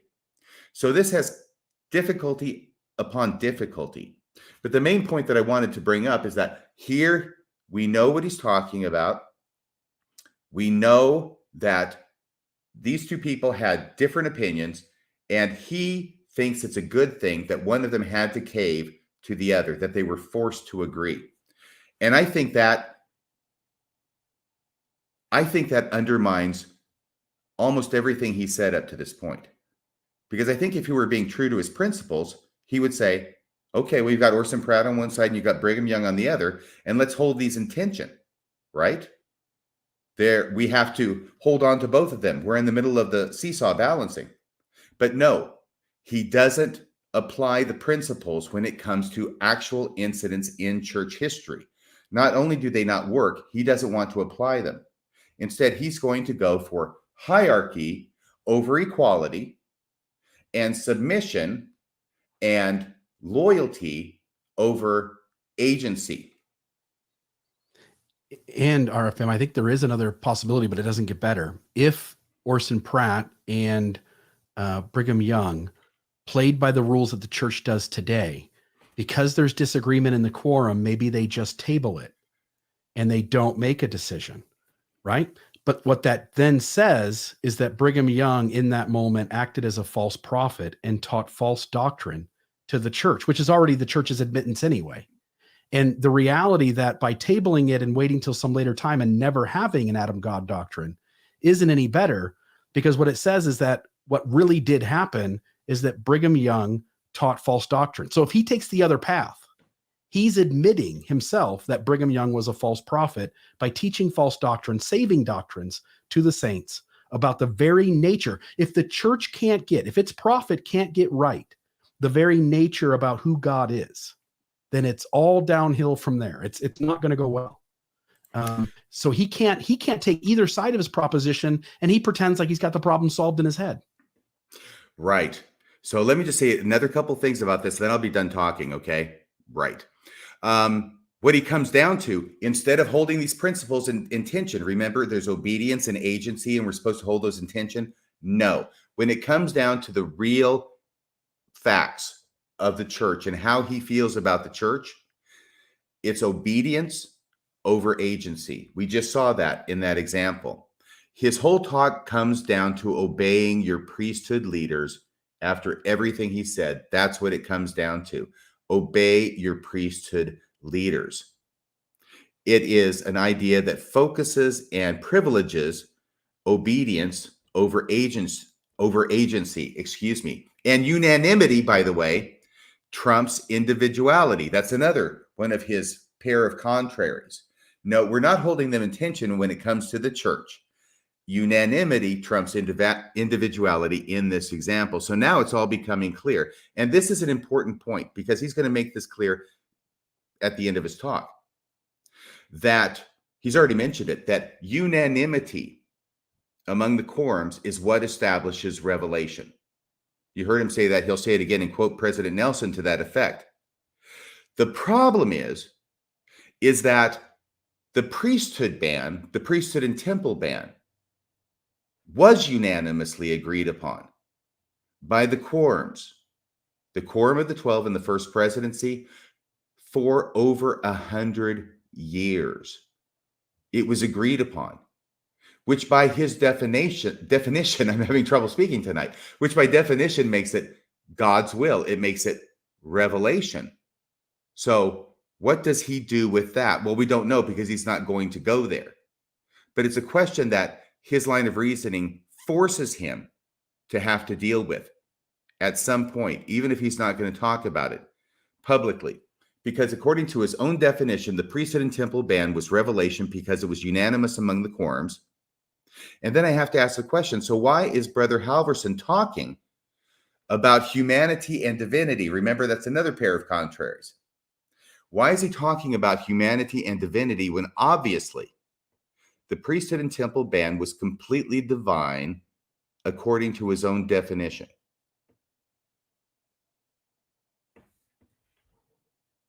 Yeah, perfect. All right. 1 hour, 15 minutes, 50 seconds. I just want to run this for a couple of seconds. This and is can you go from 1520? Oh yeah, sorry. Yep. This is where he's going to talk about revelation is obtained through unanimity, and this will lead to what it is that you were talking about. Perfect. 115.20. I see Brigham and Orson playing those roles, but it takes us a while to get to the point where we're living as God laid it out for us in the Doctrine and Covenants. I'm amazed at how unanimous, and President Nelson has taught this too, that we know we've finally arrived at the Lord's will because we finally agree with each other. It just took us a long time to get there. It's interesting to see some of those balances. How do I get back? Let's see. I think that's it, right, Maven? I think that's the spot. He shows his cards there that unanimity, all agreement is the revelation, and yet we have multiple instances in church history where that doesn't work out well either. Right, but we have to get in line with it. So ultimately, for all of his rhetoric and all of his talk about the contraries, improving contraries, and having positions that incorporate both, when you get down to the end and when the rubber hits the road, screw all of that. It's follow the prophet. Yeah. Just like we knew it would be when The he started celestial talking. center. Yes. Which moves depending upon wherever the church is. That's where that celestial center is. Yeah. And when we get done with this episode, I'll email Jared Halverson, share our episode with him, and invite him to come on and address any of these specifically and see if he can, because if anybody had answers, they would be doing a great justice to all the people who have doubts and are deconstructing and leaving Mormonism. They could save the world. Steve Densley, John Lynch, Scott Gordon, Kwaku. I mean, all these guys could stand up and just solve the world's problems for Mormonism. They could go like, we have the answers. They don't. Jared can come on and we'll give him 2 hours and we'll take one issue and see if he can solve the logical questions that follow. You and I both know the answer is going to be no. I'm just going to say that if he has answers to these issues, I would think that in an hour and a half, he might have mentioned one. One of them. He doesn't. It's all rhetoric. Yeah. Okay. 1 hour, 15 minutes, and 50 seconds. This is where he fields question number 2. And by the way, folks, before we start that, feel free to call in. We'll take a phone call or two. 662 Mormons or 662-667-6667. Call in right away, because if we get to the end and there aren't any calls, we're already gone way past, so we'll just end it. But we'd love to take a phone call or two, so please call in. Okay, soundbite. This is question number 2. How do I get back? Let's see. I think I figured it out. Okay, good. It was a little longer. It's okay. He won't read it anyway. Did you pause? Not out loud. Well, he's just reading it, man. So it's long. About things that sometimes it's easy to feel, have testimony of what the seemingly impossible. What the hell? I mean, and again, he's going to go on rambling, giving superficial answers, but he doesn't address it. Yeah, that was a very short synopsis of what was apparently a very long question. Yeah. He doesn't want to tell the crowd what the question is. No, and somebody's mentioning in the comments that this was actually an adult fireside. And if that's true, and I don't know for sure, I thought it was a youth fireside. If that's true, then what he's doing is even more inexcusable in my book. Which is what Mormonism always does, which is infantilize, right? Everybody that's in the church. Yep. All right, let's go to 1 hour, 22 minutes, and 7 seconds. He takes question number 3. And for the first time in this entire fireside presentation, he actually reads a specific issue. But notice how easy this question is, right? Yeah, he likes this one. This one's easy. Here comes the high-hanging curveball across the plate. Great question. When people decide to leave the church, are there any statistics or data that show where they go? That doesn't address an issue at all, does it? No, and he read it. It's a great question. When people leave, where do they end up? That has nothing to do with solving a single problem inside Mormonism. Nope. Who the heck cares? But he'll take some time with this one. All right. Let's go to the very last section here. This will be 1 hour, 22 minutes, and 7 seconds, and we'll end on this soundbite.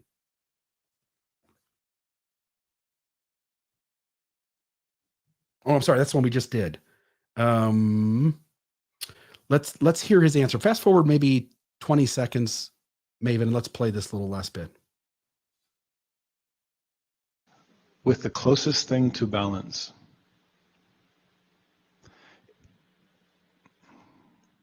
If the restored gospel's question marks drive you away from its exclamation points, then you will trip over any other question marks that are out there. It's typically faith that didn't work. And so you leave faith behind. And you step into a realm where you think faith is unnecessary. I just don't know if that place exists. They don't call it faith. That's a dirty word to the unbeliever. But there's still places in life, because we're human, where all we're left with is faith. Call it what you will. Often the same difficulty in religious faith also leads to difficulty in relational faith, since relationships are based in faith as well, and in the unknown, and in the spiritual or the emotional. There's a lot of proving of contraries that has to go into relationships as well. And so that often, what destroys religious faith can destroy relational faith too. I once asked a group of students, what's the 5 most important words in the 4th article of faith? And they said, faith, repentance, baptism, Holy Ghost. Good summary. Not the most important. First principles and ordinances, gospel. Good summary. I didn't ask for a summary. 5 most important words. In the Lord Jesus Christ. Because honestly, the first principles and ordinances of the gospel will follow suit regardless. There's no escaping them. Everyone lives the 4th article of faith. They just switch out the object of their faith. So first off, the definition of faith inside Mormonism, the Book of Mormon says faith is things hoped for which are true, the evidence of which is not seen. Correct? Wait a second. That sounds like Hebrews 11. Yeah, Paul says the same thing, by the way. A little differently, right? But in the Book of Mormon, it is faith is something that you hope in, that is true. It has to be true, but for which the evidence is not seen. Now, he relates faith as like in everything in life, in your relationships, in every ism, you have to have faith. And I'm going to completely disagree. He says we won't use the word faith because it's a bad word. The reality is because it doesn't fit. In my marriage, there is evidence which is seen. I have 24 and a half years in with my wonderful wife. I know how she handles various things. I know what her gifts and talents are. I know what her weaknesses are. I know what to expect in terms of how she'll treat me relationally, depending on what happens in her life. I have enough evidence that I see that I generally know exactly how this is going to go when this next conversation comes up, or this thing's irritating, or this thing I messed up on, or this thing she messed up. Like we've got it figured out at this point. And relationships often are based in what we see from each other.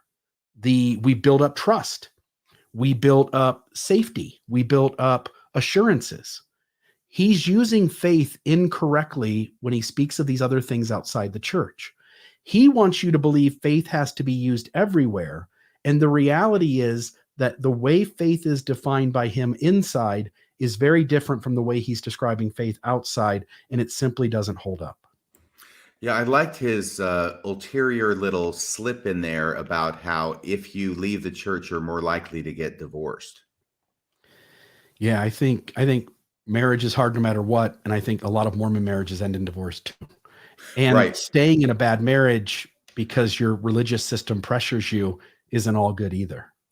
Yeah, what I'm talking about is just when he says that if people can't deal with these relationships with the church, then it's more likely they won't be able to deal with their relationships of trust outside the church, like in marriage. Maven, hi. Hi. I just wanted to say, in one way, I think he's actually kind of right, but not in a way that really helps him any.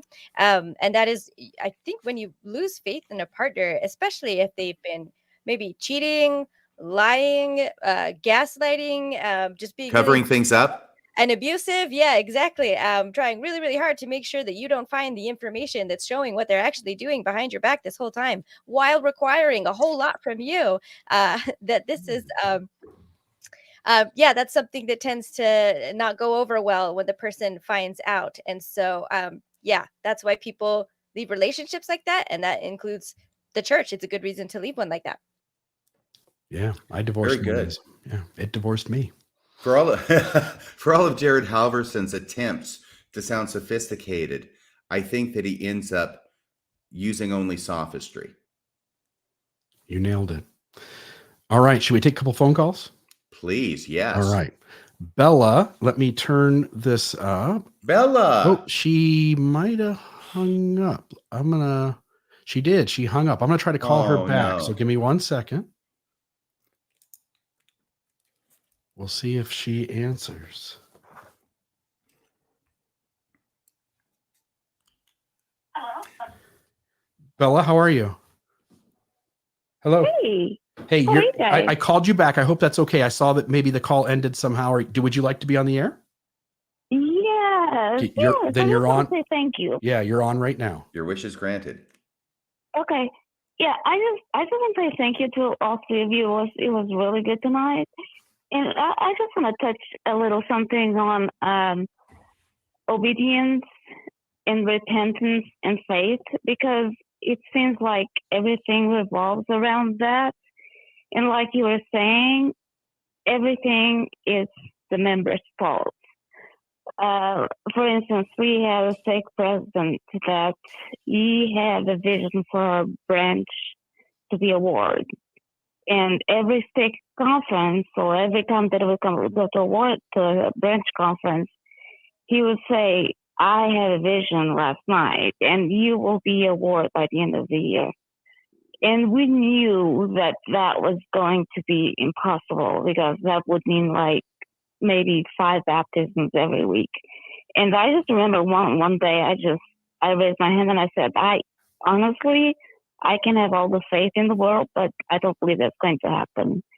And the blame was on me right away. And the blame was on the members. We were lazy. We didn't want to put the work into making his dream or his revelation come true.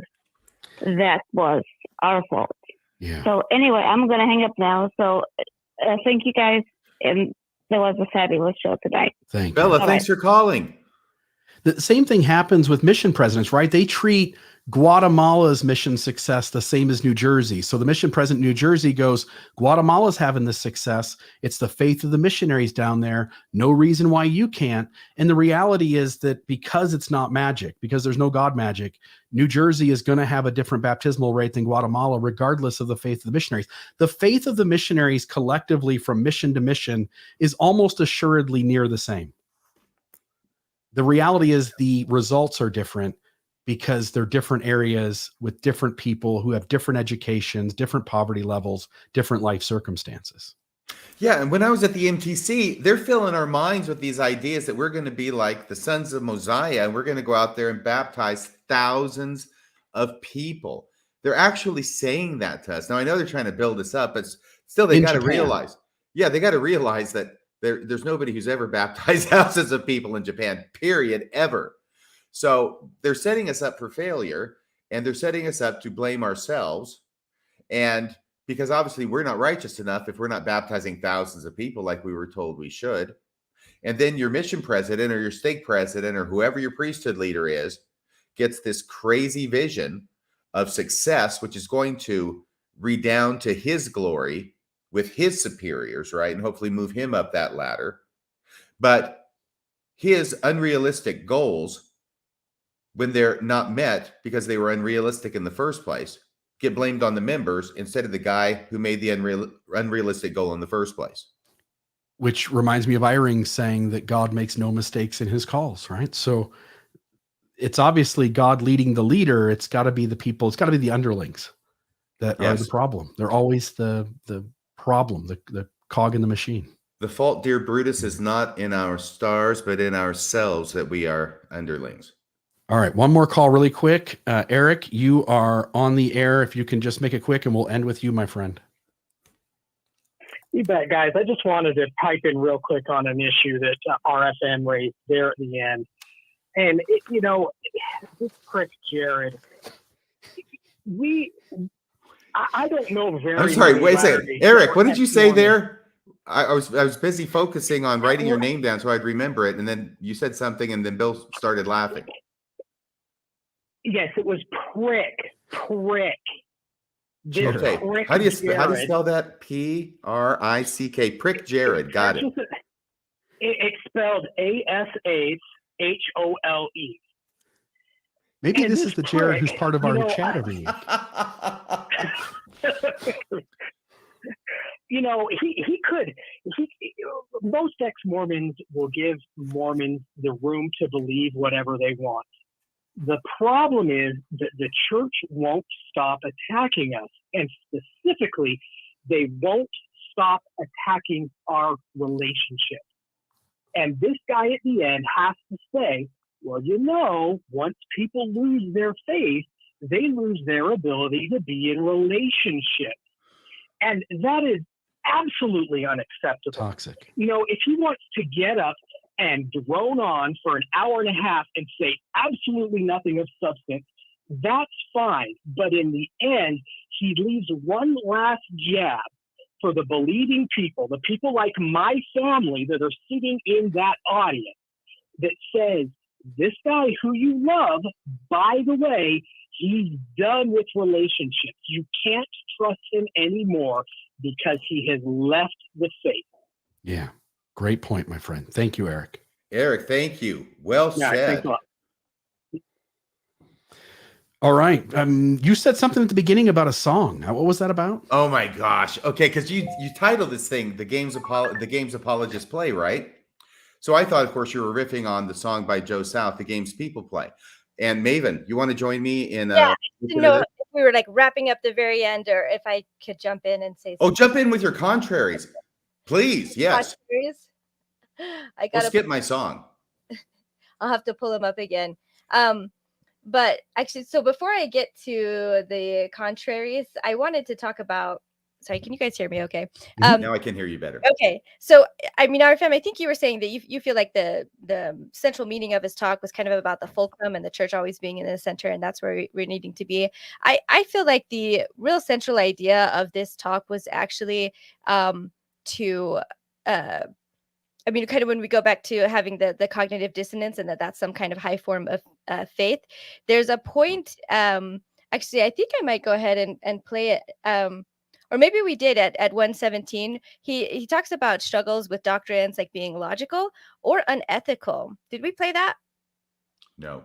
Okay, I do want to play it really, really quick. Please. So let's see. Okay, and then the floor is yours. Let me get it up here. Soul of doubt was interesting because often we wrestle with the mind of doubt, but there are those who wrestle with the soul of doubt. There are times where it just seems like this seems irrational, but others where it's this seems unethical. There are times where I just can't. I'm going to Or go ahead and both. stop it there. Yeah. And so that's where I think that's the part that just kind of like hit me like a cold shower, I guess. It's just like,